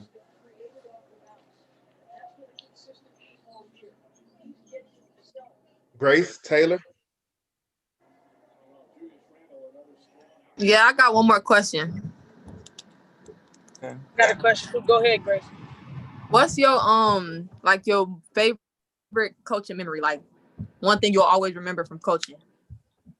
Oh man, I can't even really like one thing. Man, you know the best thing. One of them.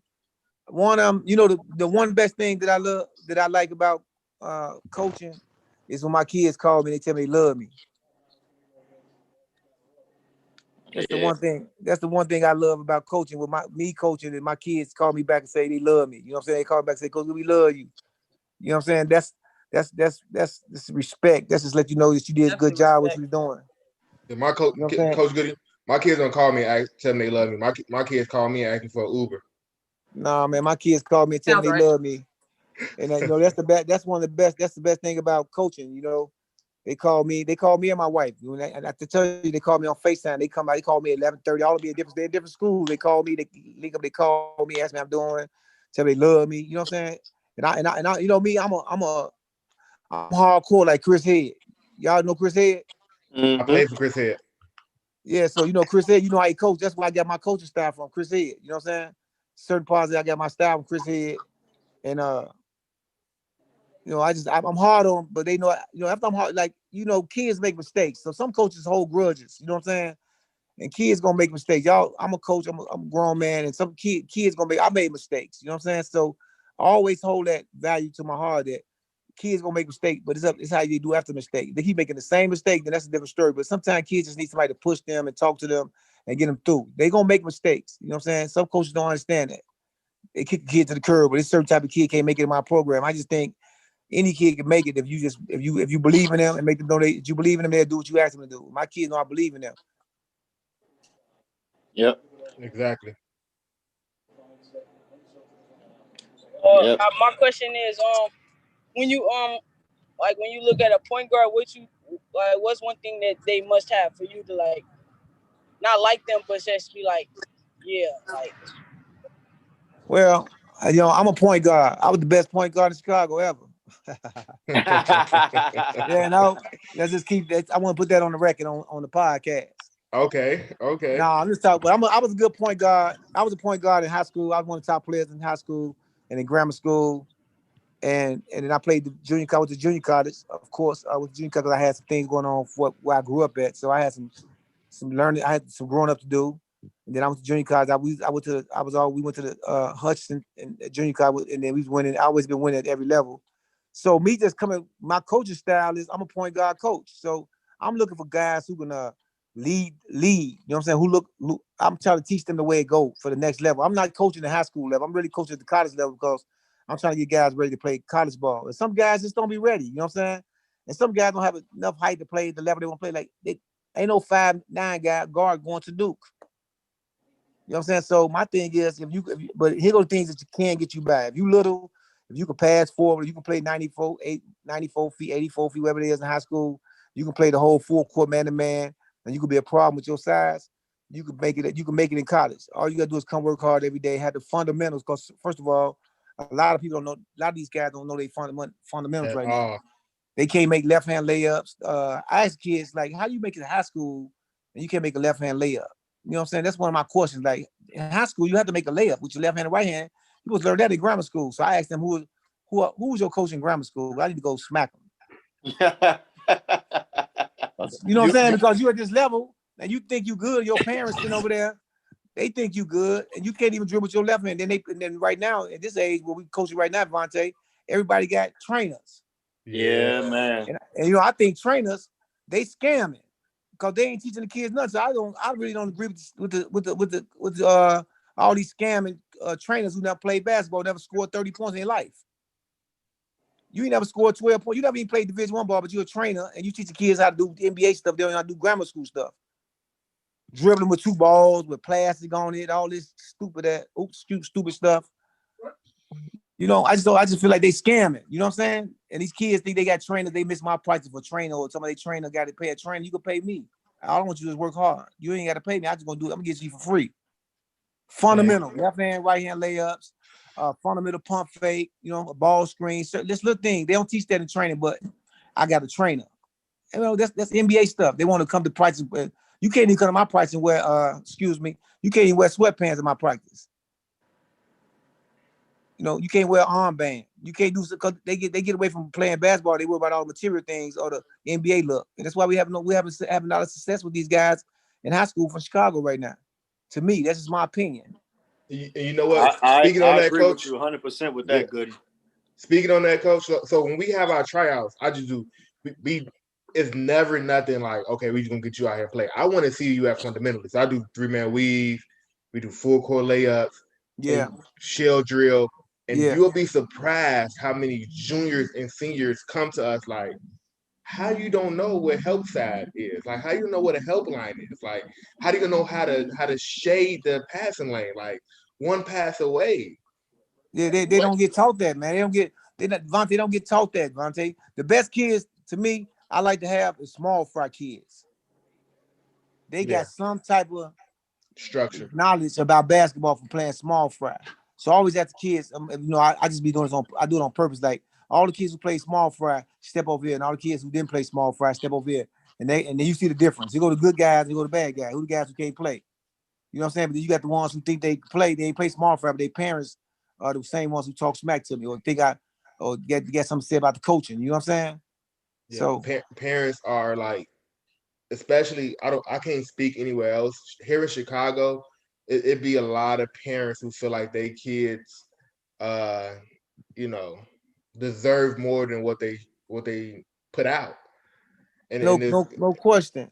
And it's kind of crazy. I had two situations like that this summer where we had two teams and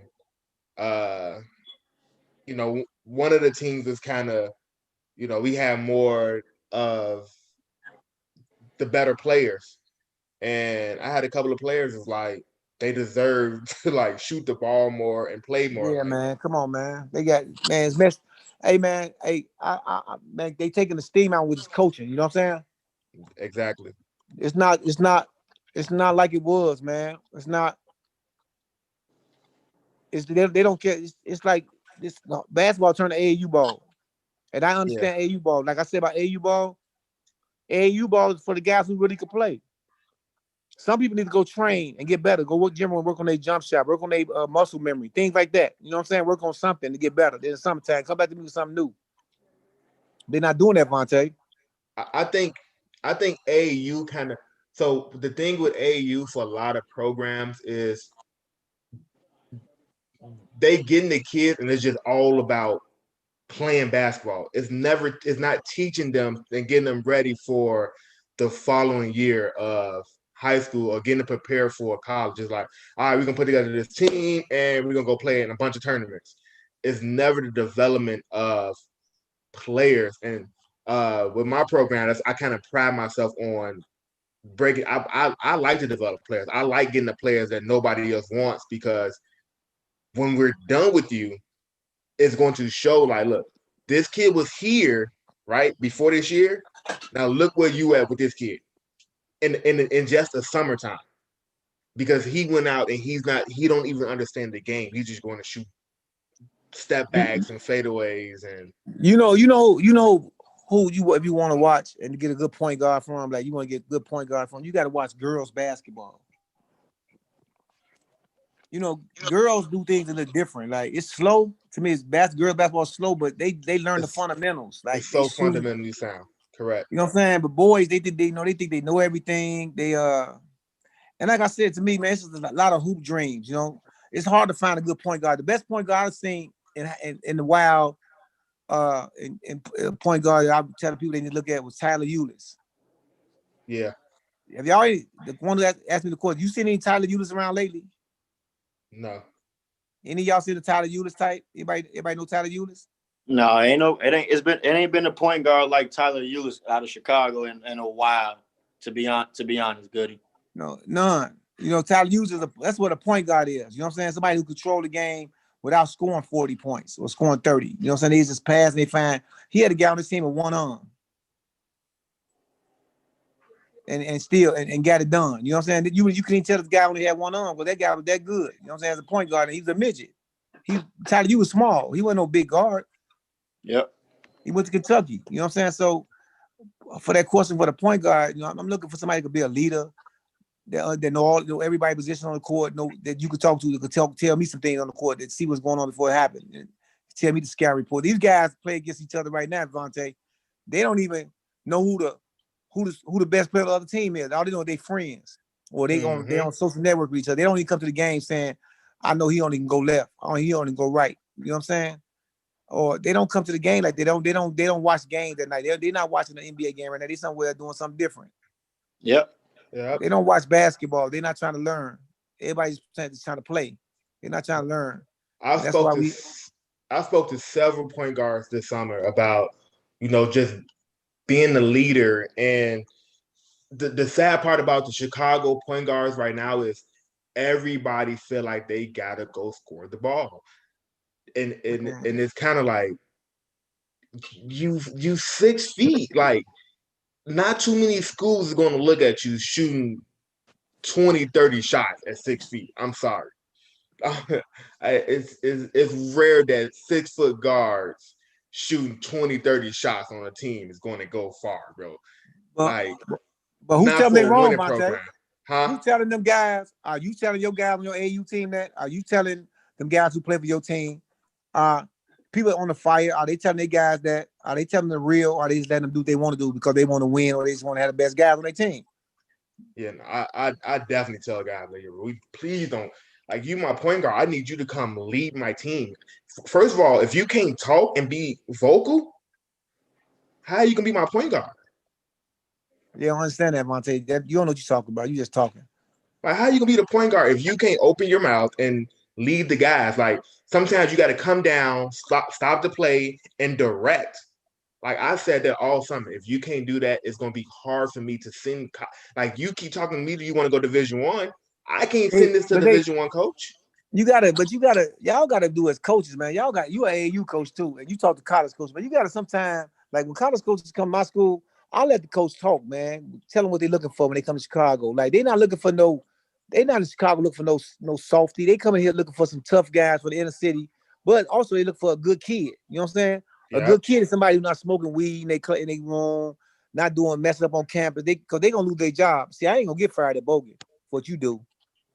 My job don't consider my job is not coach. My job is I work for the school. You know what I'm saying? I Right. work for the board. It's not so but the college coach job is basketball, bringing the right people on the Right. campus and everything like that. You know what I'm saying? So here it is. You a coach. You got to tell coaches the real. Like, man, this kid smoke weed. This kid here, he got sticky fingers. There's so much stuff you got. You know what I'm saying? You got to understand with these kids, with these basketball players right now. Like, here go one thing I want to say something while we on your podcast, and this is something that needs to be talked about among all the coaches. Why would a kid leave Chicago to go prep school?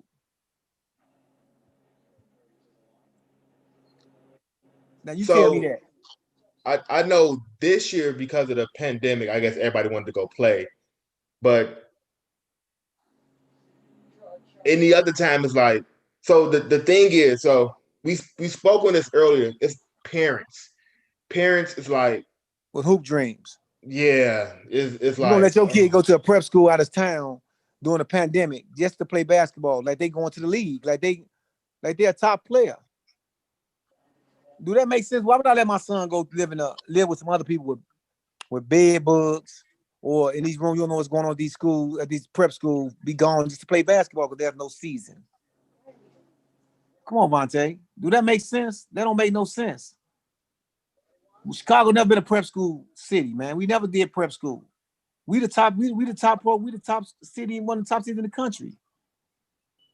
Why would you go to a prep school? I just want to know why would you send your kid to a prep school? They don't go. It's not about academics. It's all about basketball, and they got hoop dreams. And your kid 5'8". Why would he go to prep school? Nobody's not gonna address that. I'm gonna have to get my own podcast. no. So I know for a fact. I talked to a couple people, and everybody was saying, well, we just want to be able to get game film for the kids because a lot of kids are not getting recruited. They're not recruiting 2021, so they're not recruiting this year. So let's just get that understood. Division I coach will tell you that, Vontae. They're not recruiting because they look for transfers. So I've said this numerous of times. Like I just wouldn't hope I will hope kids wouldn't get into the thought process of I'm going to prep school because I'm going to go Division I. Going to prep Come on, school. that's why they're doing it though. That's why they're doing But it. if you're going to prep school because you want to play this year and then have a post-grad year because you know you're not going to Division I this year, then I can understand that. But if you're going to prep school now because you're like, okay, if I go to prep school this year, I'm going to go to Division I this year. It's not going to work because even me speaking to Division I's, NAIAs, JUCOs, even like Division II JUCOs, like, hey, Coach Shay, well, maybe our whole team may be returning. So it's like, Right. I got you, Coach. I understand. Exactly. So that's what I'm saying, Monte. You can spread the word because you talk to college coaches and you also send kids to college with your program. You know what I'm saying? You're up and coming program, and you got a relationship with a lot of coaches. So it's good to keep it real with the kids and let them know because I don't know what's going on right now with these kids going to prep school, and I'm like, it's your prerogative. But I just don't see that being helpful for the kids. I just don't see that's a good decision. This is grown up making a decision for kids that don't make no sense. It don't make no sense for a kid to be going to a prep school from Chicago just to play ball so they can go to D1. Not this year. No, definitely not this year. Like So, if you haven't committed to a Division I or because Division I haven't contacted you yet, 9.9 out of 10, you're probably not going to go Division I. So how many Division I players you got on the All-Star game? Maybe 7, 8. How many major Division I players do you have? We got Yale, DePaul. I know our girls got LSU and Virginia, Harvard, Southern is a low major. It's more low major than anything. Do you think girls basketball is a little different than boys for this recruitment this year, this the senior class? Uh, yeah, I definitely think so. I think this year girls, and I had a talk with the boys. Well, I had a talk with one of the guys before we started the podcast today. He was just on. Uh, I really believe girls are more humble and approachable than the guys are this year. Well, with this 2021 class. Like, for instance, like Grace Hall doesn't have to be in this podcast. You know what I mean? But I asked her to be in this podcast, and with no problem, she said, okay. She going to I LSU, asked right? her, She going to LSU? she going to LSU. What school she play for? Humble Flossmoor. Homewood Flossmoor. Okay, yeah, because I haven't seen no girls play the last couple of years really, because they kind of like downsized our girls. I used to watch every sport. You know what I'm saying? They kind of Yeah. like don't rank the girls and Like things like that. Taylor Sutton is on here too. She's going to Miles, but like they're in here with no problem, no hesitation. Whereas the boys, the 2021 boys, I kind of had I'm going to have a conversation with them like you guys want to be the premier and the featured game of this all-star event, but no one, like, y'all not pushing the game in the event as much as my girls are. Like I can go into the girls chat room and say, hey, how y'all feeling today? And 90% of my girls are going to respond. Well, if you go into the boys group chat and say, hey fellas, what's going on? I just want to check in, nobody will respond except maybe one or two. Right. And then you go, hey, go share this. Grace, how many things have you shared that we told you to share? Every single thing. Taylor, how many times have you shared when I told you to share? Who? Me? Yes, Taylor. 3 times. The You games. go ask the boys, go share this post. Julius So Rollins. she know Kendall. She know Kendall Davis. Who? Who, me? Flossmoor. Grace. You know Kendall Davis? Yeah, my teammates know him. I know of him, but I don't know him. You know of him. Okay. Flossmoor. Y'all always had good teams, girls, right? Something along those lines. You transferred there. You've been there 4 years. 4 years. 4 years. Okay. Yeah, Flossmoor used to have good teams. And that's what I kind of told the boys, like, y'all highest person in this chat, in our chat, is DePaul, which is Black Hat. I thought you had Max Christie playing. So Max Christie, so I got a phone call earlier last week. So Max, Bryce, and Isaiah aren't going to do any contacts. They're not going to play any basketball. Even if it's a season, they're not playing. For real? Because they're just going to train and get ready to go to college. They're not doing anything because of the COVID situation. Okay. Which is like, okay, that's cool. Like that's Bryce is going to Kentucky. Yeah. So we don't have Michigan State in our chat. I see that look, Goody. Man, these kids, man. I know that look. I know that look a mile away, man. Man, that's Hollywood. That's just Hollywood, man. It is.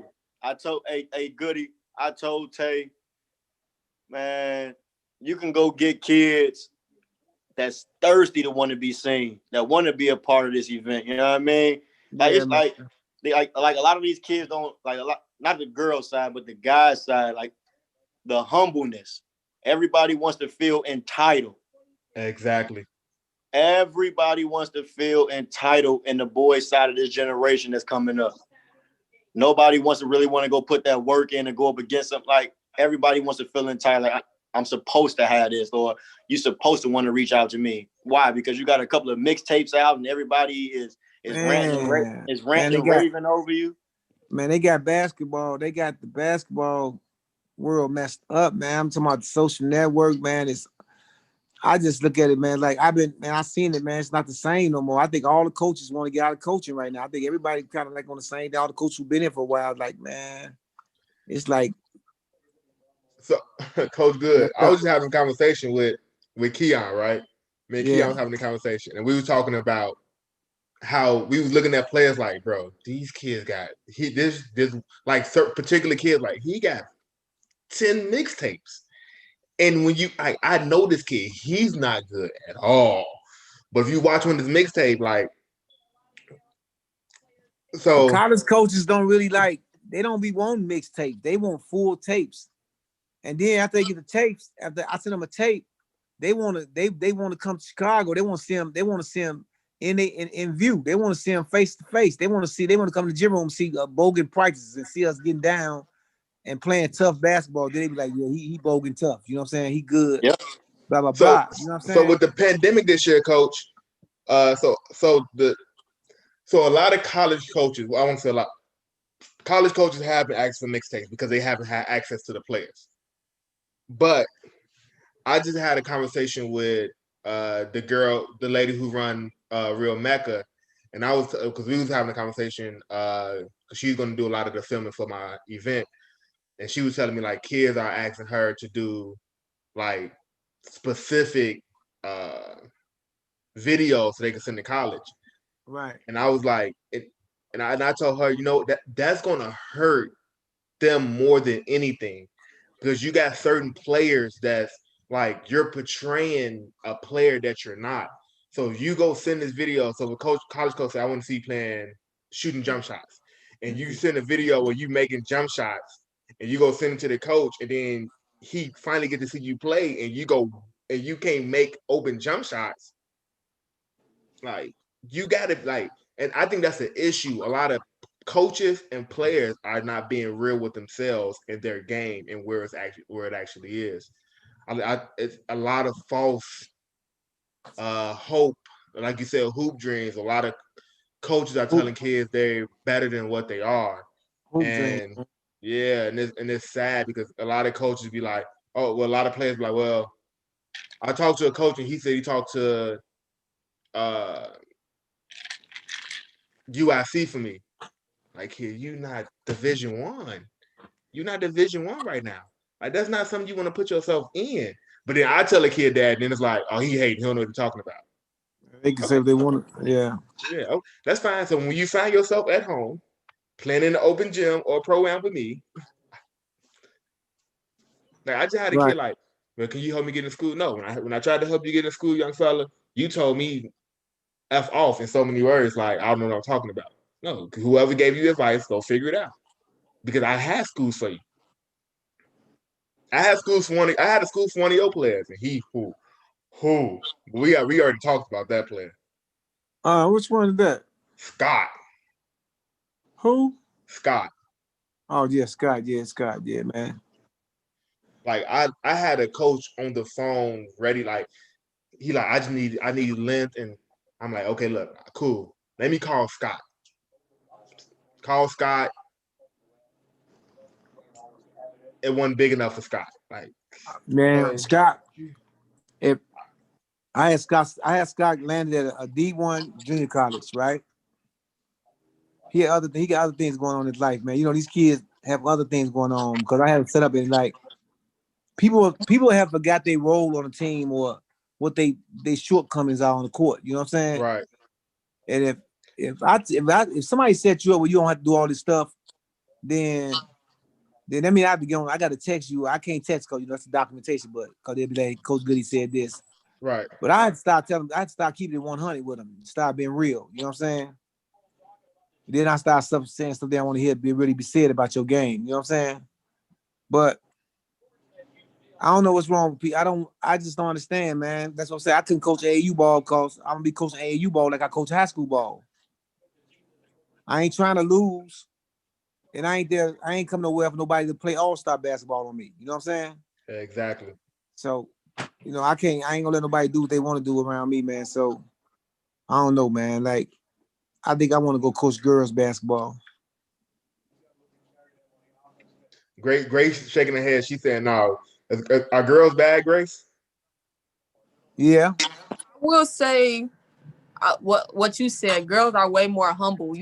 But you still gonna find girls with egos and a lot of girls who just their parents are telling them the same thing that these boys, like that they the best thing since sliced bread, and everybody feel entitled. So yeah.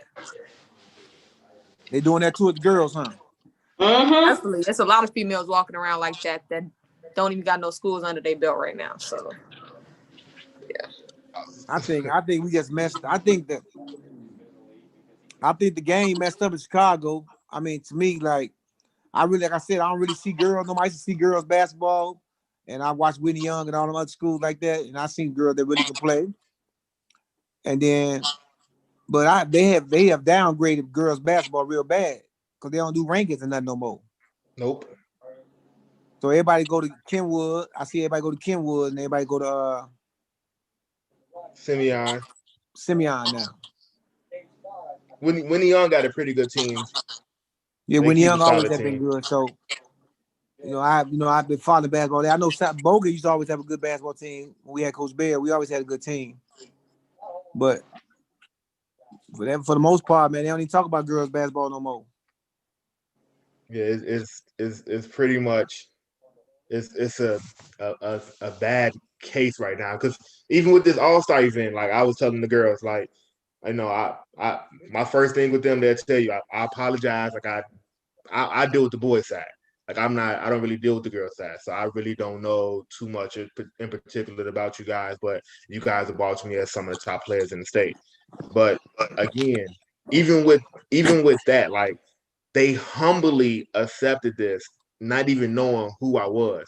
A lot of these boys, like they know exactly who I am. They know exactly what my program is, and they still like, yeah, bro, but you it's not the fire or Mean Streets or nobody Right, like that running it. So we right, cool.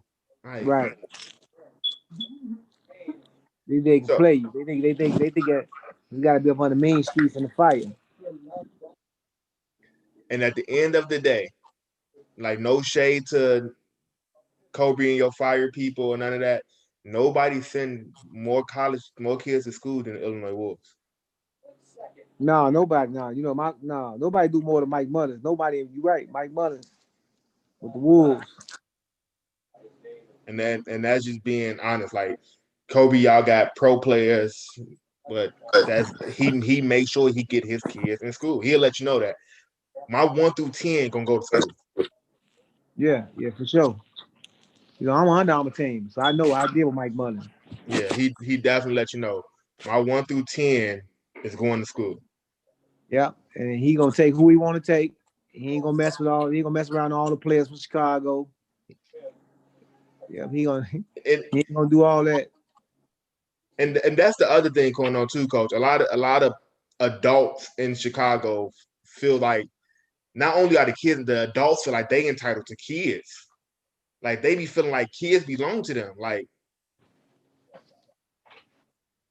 They do belong to him, man, because these kids, these basketball players, man, they just like, man, college coach is not really coming. Let's just keep it 100, man. College coach is not really coming to Chicago right now, bro. they're not. They're not coming in here looking for no players. They want to hear because everybody got sidebar stuff going on, smoking a lot of weed. They doing other stuff, man. So a lot of college coaches not really coming here unless they know they got it for show. You know what I'm saying? Exactly. They're not coming in here looking at these kids, man. Even on the AAU side, you know what I'm saying? I'm trying to figure out, like, I don't know. I don't know. Like I said, I don't know about the Whitney Young got a lot of tall players right now. They probably got the biggest team I've seen yet. Whitney Young. They do. This year they was gonna be Payal.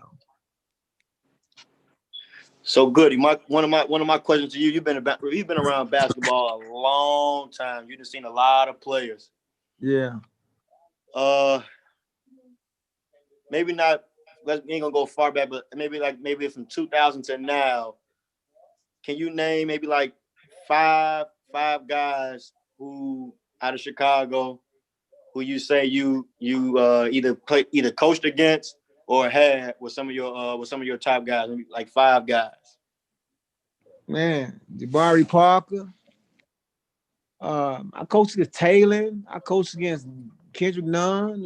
In my conference, in the Red South. You know what I'm saying? I count Patrick Beverly. Coached against Beverly. A lot of West Side kids too, man. I coached, man. I coached at Perspective first. Then I was in the Blue West. Then I went to Bogan. So I seen, like Simeon, I seen Jabari. I seen his drive. He was gonna make it. Look, IO. I coached IO. I seen all players who Lou had. Whitney Young had some players. One of the boys go down to South Florida, the little Puerto Rican guard. Xavier Castaneda. I coached against Okafor. I beat Okafor at Whitney Young. I beat Okafor and Tommy since I've been coaching. You know what I'm saying? I'm the only one. I'm the only school that ever beat Simeon at home in Jabari's 4-year career at Simeon. In 4 years he won 4 state championships. Absolutely. And we the only school beat him. I'm the one beat him. He'll tell you in a minute. The only school gave us a hard time was Bogan.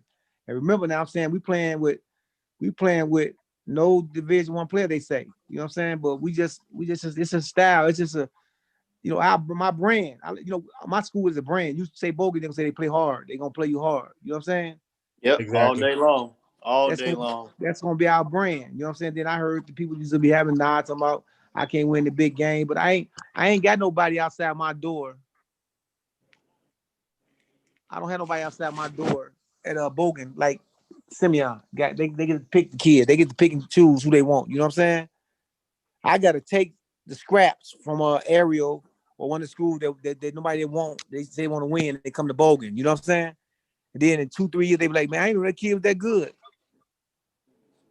Because we're in the Final Four. I've been to the Final Four like 4-5 times. I won the city championship, went downstate one time. You know what I'm saying? Went to the finals, should have won that. And that's all with like I'm saying, that's all with nothing. I beat Simeon when Simeon had 5 major Division I players on the court in the city championship. They had watch your head, Ed, what's his name? Ed M.O.R.E. and Simeon. So I've been, we beat them. We beat that team. They had 5. They had Zach Norvell. They had 5 Division I. That boy Isaiah, the transfer from one of the suburban schools. He went to all of them with Division. We beat them with LaJuan Pipkins. So Yep. So I've been around. I've seen a lot of players, man, but I just don't see that no more. I just don't see. Cliff played a big Cliff. You know what I'm saying? We lost to Clifton by 2 points in the Final Four. Our biggest man was 6'4". So I see some players, man, but I just don't see. I just see basketball changing right in front of my face, man. Right in the face. They don't. These kids they privileged, man. They really good. Nobody won't tell them the truth. Exactly. Yep. Nobody ain't telling these kids the truth, man. Let's keep it. Nobody not telling me the truth. Let's go back to that boy y'all have at You a coach over at the boy from the East Coast. You talking about Sharif? Yeah. I knew when I first seen him play, I said he older. No, I knew he's older because he passed the ball forward and he had hit gray hair on his chest. Yeah.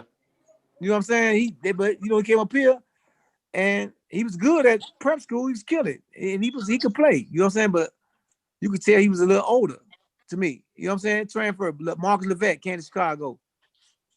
Bright lights, they gave him a nickname. He came and stole everybody that's in Chicago glory. You know what I'm saying? Charlie, everybody who been here, who been working all these years with small fry in Chicago, he come in 1 year and he still all the media. Nobody don't talk about none of that. What happened to all the guys who have been here 4 years in Chicago playing fast off here? And then one guy come in and transfer from out of town, and Michael Bryan, them give him all the glory, all the ink. He stole all the ink from people that were seniors that year. So nobody don't talk about it. Nobody don't talk about that stuff, man. It's just like we haters in Chicago. Everybody in Chicago haters. They hate on each other. You know what I'm saying? I ain't no hater, man. We don't like in New York. Can nobody just go to New York and play basketball in New York? And Nope. be like, they even go up there and be like, oh, they get kids from Chicago. They gonna hate on Chicago guys. But everybody in Chicago, somebody turn over here, we start talking about he better than our best player that's homegrown. Yep. Our homegrown talent right here in Chicago that you seen in small fry, seen him as a little boy, and now somebody come from out of town, and y'all start crowning him the best player in Chicago and one of our best ever. Come on, man. This Chicago a mecca. Tim Hardaway, Isaiah Thomas, we had guys with the pros, you know what I'm saying? A lot of guys went to the league in Chicago, y'all probably don't even know about. Ronnie Lester. We had so many players come out of Chicago. We pull everybody else up. So man, Jabari Parker is from Chicago, man. I don't care what they say about it. He from Chicago. Jabari earned his stripes, bro. Earned every bit of his stripes. He definitely did. He earned his stripes, man. Jabari won 4 state championships. Derrick Rose, man, he from Chicago, man. I don't care what school he went to. He from here, man. MVP. And the city was ready. And the city was ready to tear him down once he once he got went hurt. through all the injuries and all of that. Yeah, man. And that pissed me off about that too. Oh, like, man. That made me so mad. Like, man, this is one of our guys. Like, in our backyard, this is one of ours. Like, we shouldn't be tearing him down. If anything, we done seen him up close and personal. And everybody asked me the question, you think he should come back to the Bulls? No. He might have a better chance because we got Maurice Cheeks over there. Maurice Cheeks from Chicago. You heard me? Yeah. Maurice Cheeks on the bench with that coach. Maurice Cheeks went to DuSable. He from my neighborhood. Robert Taylor's. You know what I'm saying? Mm-hmm. And he don't get enough stripes for him being one of the tough nose guards out of Chicago. No, man. I watched him. I used to watch him with a little boy, man. He lived 3 buildings down from me. Robert Taylor's. Maurice Cheeks. We call him Mo Cheeks. Yes, he sir. He lived in 5266 South State Street. I lived in 5041 South Federal. I was DuSable. He was DuSable. So he might get, he got some, he from Chicago. So, man, maybe he might, I think Derrick Rose come back to the Bulls. I think he got hurt, but I think he can come back and help that boy Kobe White. Yeah, I think he could be a leader. Yeah, be that veteran leader. Because over there in Detroit, coach, I'm watching him and like at some point I just like why is he coming off the bench and he's your most productive guard? I mean, outside of Jeremy Grant, they man, come on, they got Jeremy Grant. He come over there. He didn't even want to score on this team, but now they pumping him up. Come on, man, y'all see Derrick Rose? Come on, man. And the crazy part is Pooh still got so much basketball left in him that don't make sense, man. It don't. He still can average an easy 18, 20. He can go out there and still hang with the best of them.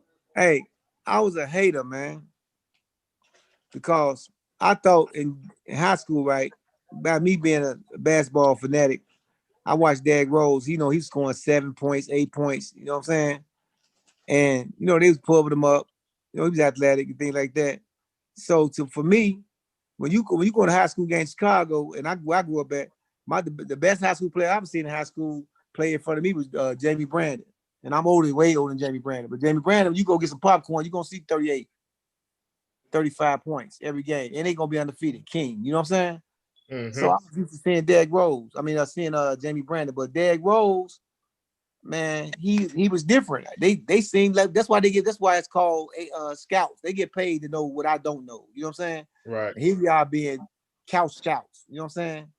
Talking about D-Rose, where he ain't gonna go. This kid ain't gonna go. And the scouts say this, and the scouts, they talking about because D-Rose went to college with the pros, and they knew what they was talking about. And Coach Goody ain't know what he's talking about, and I accept that. But I'm gonna tell you the crazy thing. I knew what kind of because I played against him. We was same class. I just knew how what school you went to? I was at TF North with Bankston. Well, I went to Inglewood first. I was with Lou at first. Oh yeah.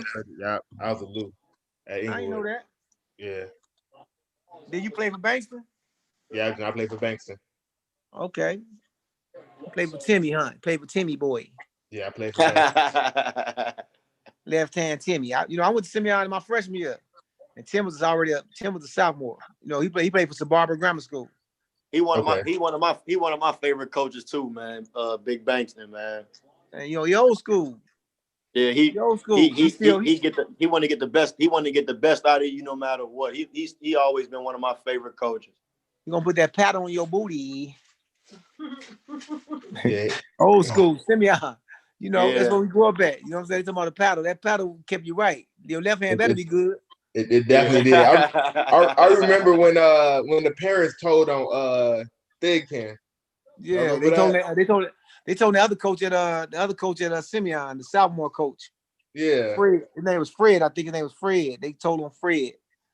Yeah, they told him that they made a big news article about about the paddle, man. The paddle, the paddle made more players.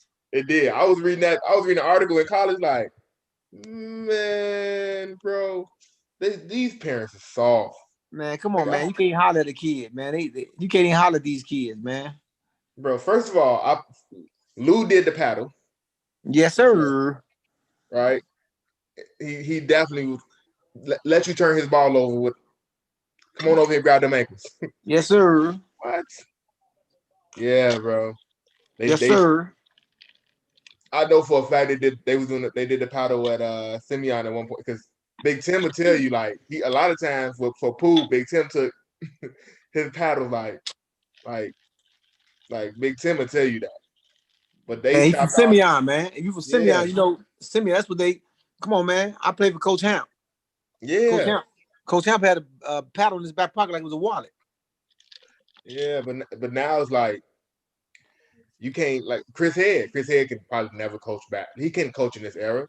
No, they can't take Chris. Nah, he couldn't coach for real in this era. Like he gonna keep it. He gonna keep it raw. I'm still learning how to coach in this era now. I don't know if I can I coach this era. already know. Like look. I remember the first thing Coach Goody. So I was playing with Tone and Old Gold at first, or Yeah. whatever. So Tone put me on his B team, or whatever. Old gold tone, huh? Yeah. So I still talk to Tone about this to this day. So he put me on his B team or whatever. So I'm like, okay, whatever. I didn't know nothing about AAUs. I'm like, okay, cool, whatever. So we play in the tournament. We play like the state qualifier.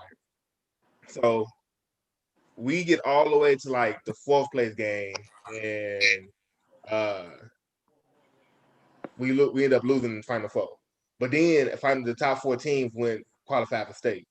So the next week we played in the tournament, and we play our A team with Isaiah them, and they had like supposedly these good players. Like I was still small my freshman year, but we ended up beating them or whatever.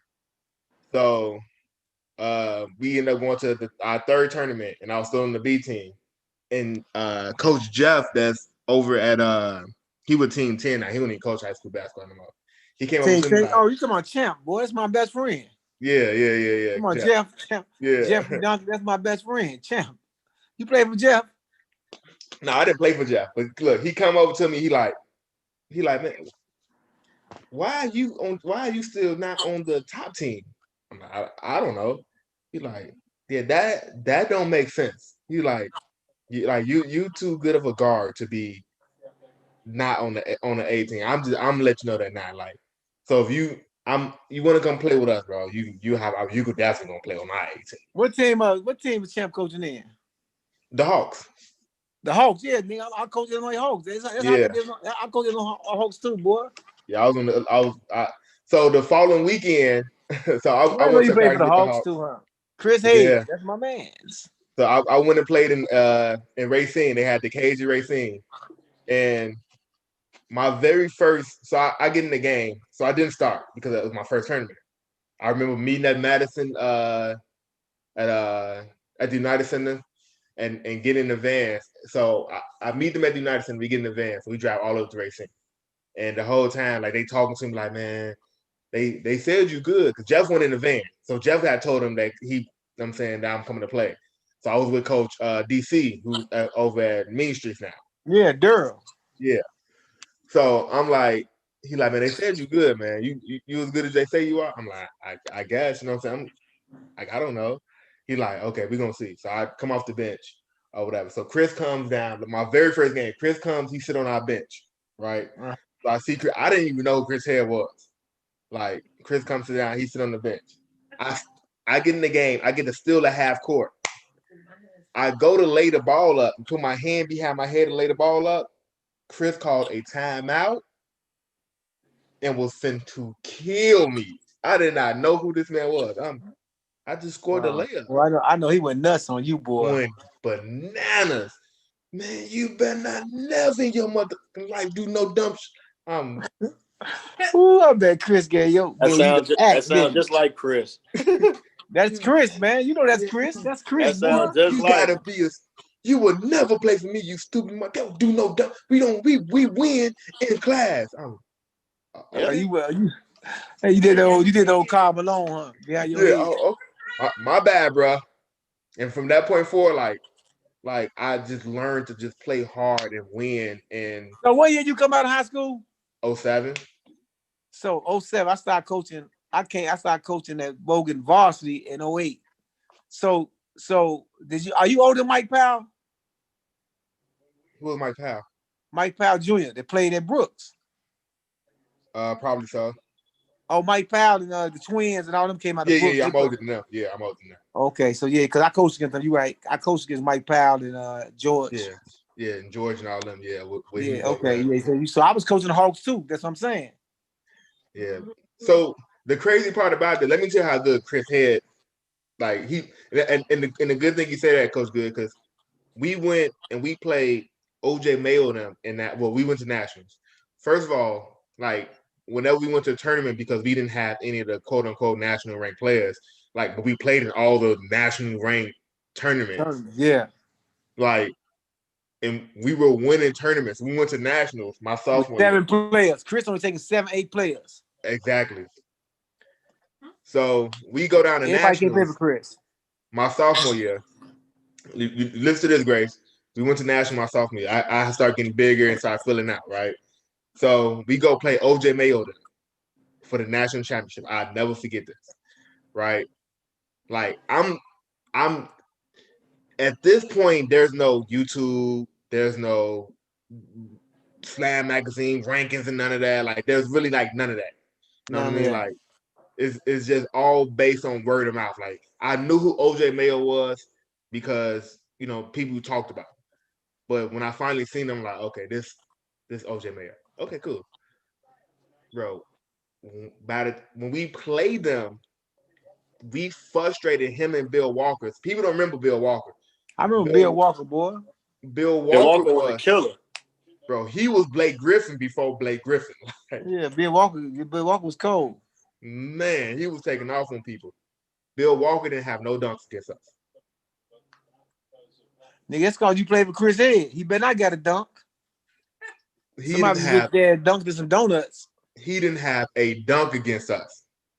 Bro, you better box him out. If you don't box out, sub. Like he was every time you missed the box out, sub, sit down, shut up, don't talk. You better not listen. You better not even run to the huddle on the timeout late. At all. Everybody got to run to the washroom and sit over till you say to the timeout over there. You run back to the huddle. You can't go talk to your parents. No, none of that. No, that's why I took my style. I ain't lost sense. That's why I got my style from Chris. I'm just keeping 100 with you. That's why I got my style from. That's why I'm disciplined because I seen Chris go out of town to Washington D.C. and take the 7, 8 players, man, with the Hawks and come back with the championship. He did always. He beat the big team, man. And he won a. So look, I remember. So Julius Hearn or whatever. I know Julius. Julius played. Julius played for Chris. We went out of town. I That's don't like know. Chris' stepson now. Yeah, Chris loved Julius. He loved you, Dr. Jew. So we went out of town, and I'll never forget this. We went out of town, and these knuckleheads decided to sneak out the hotel room. Wrong. Bro, Chris came, he checked.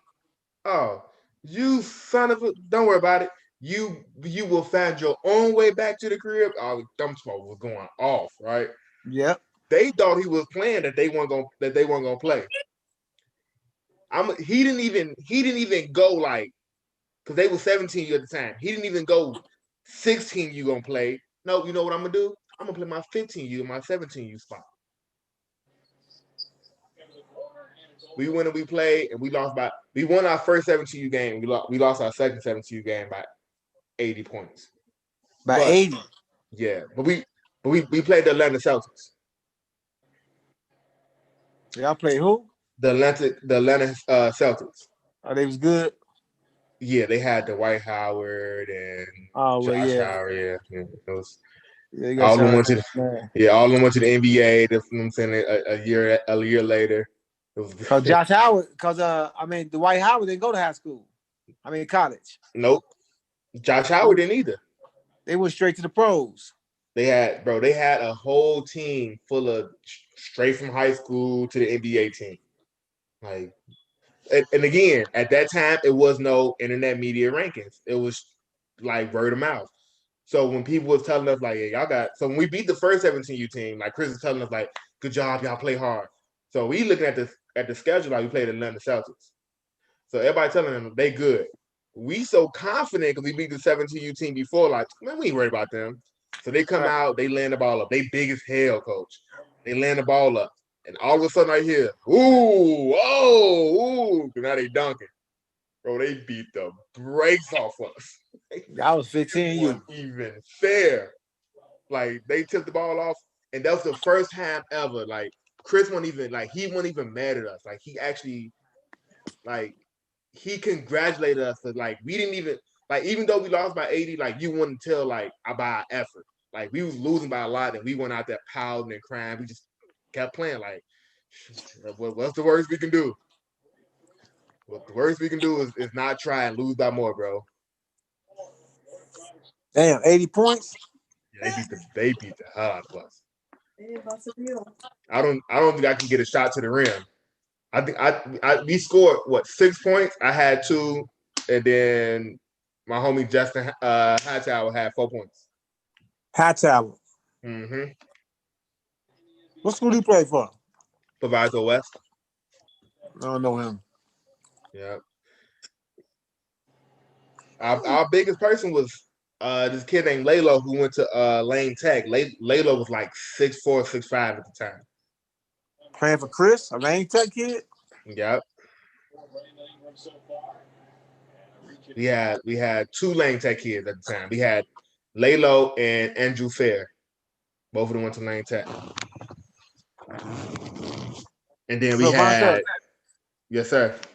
So how many kids you got on the All-Star team? Not cut you off. 24. 24? Yep. They all locked in, 24 boys? No, not at all. What about the girls? I'm finna start cutting people. What about the girls? The girls gonna just I'm gonna stop at 20 for the girls. I got 17 girls. I tell you what, about the week before your game start, you have 40 people. No, so me and Kobe talked about next month. So we're gonna start doing like our commercials and stuff. Next month is gonna be a bunch of kids like, oh man, y'all want to be part? Nah, that's okay. No, it's over with. Because you're right. I'm not McDonald's All-American. I can't just order uniforms at the drop of a dime. I have to start preparing months ahead. So by me having to prepare months ahead, I got to get my stuff together months ahead. Right. So, well, I'm supporting you, Coach. Always, Coach. Well, it was good talking to you, Coach. We definitely appreciate you coming on our podcast. Well, no problem. I'm glad you invited me on, man. No problem. This is definitely informative. I need to talk to you when you get a chance. I'm gonna call you. I need to talk to you because I need you to. I'm trying to do a podcast because I want to do some podcasts on basketball because I want to have my own little podcast. Got you, Coach. I want you to show me how to set it up. I'm a phone call away. You already know that. I'll call you. All right. Okay.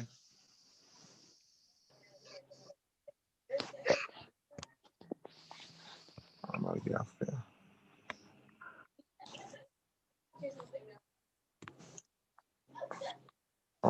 That's how you do this. I got it. Nice little interviews tonight. Nice little energy. I love the kids' energy, bro. We definitely got them gassed up. Yeah, that's how it's supposed to be, though, man. Yeah, they don't even know we damn ain't even gonna play, but it's okay though. What? These knees ain't like what it used to be, man. We just gassed them all the way up. We ready. We ready to play. Yeah. I'm gonna set the look. That's why I added. Let me go add another play in, so we made this a 2-on-2. We gonna make this a 2-on-2. Cause I probably won't be playing. Whatever happened to Marcel? He ain't never want to get on. I don't know, bro. He said give him some time, then he never hit me back. But it is what it is, bro. All love. We didn't even interview you. That's the sad part. That's okay. We can do me tomorrow. Yeah. You know, We got you anytime. anytime, man. Grace, Anytime. Grace is definitely great tonight. Bro, the girls, bro. I can kind of count on the girls. Like I'm definitely going tomorrow. I'm definitely gonna get in the boys group chat and let them know about themselves. Bro, look, I'm gonna be honest with y'all. At this point, the girls' game probably be the 7 o'clock game. Y'all probably be the 5 o'clock game. Bet you that'll get them amped up then. If I'm gonna put my money towards some stuff, I'm gonna put my money towards some people that's gonna back the cause and be for it and not be like, yeah, bro, I'm cool. That's cool. You know, that's whatever. You know what I mean? Like, bro, it's kind of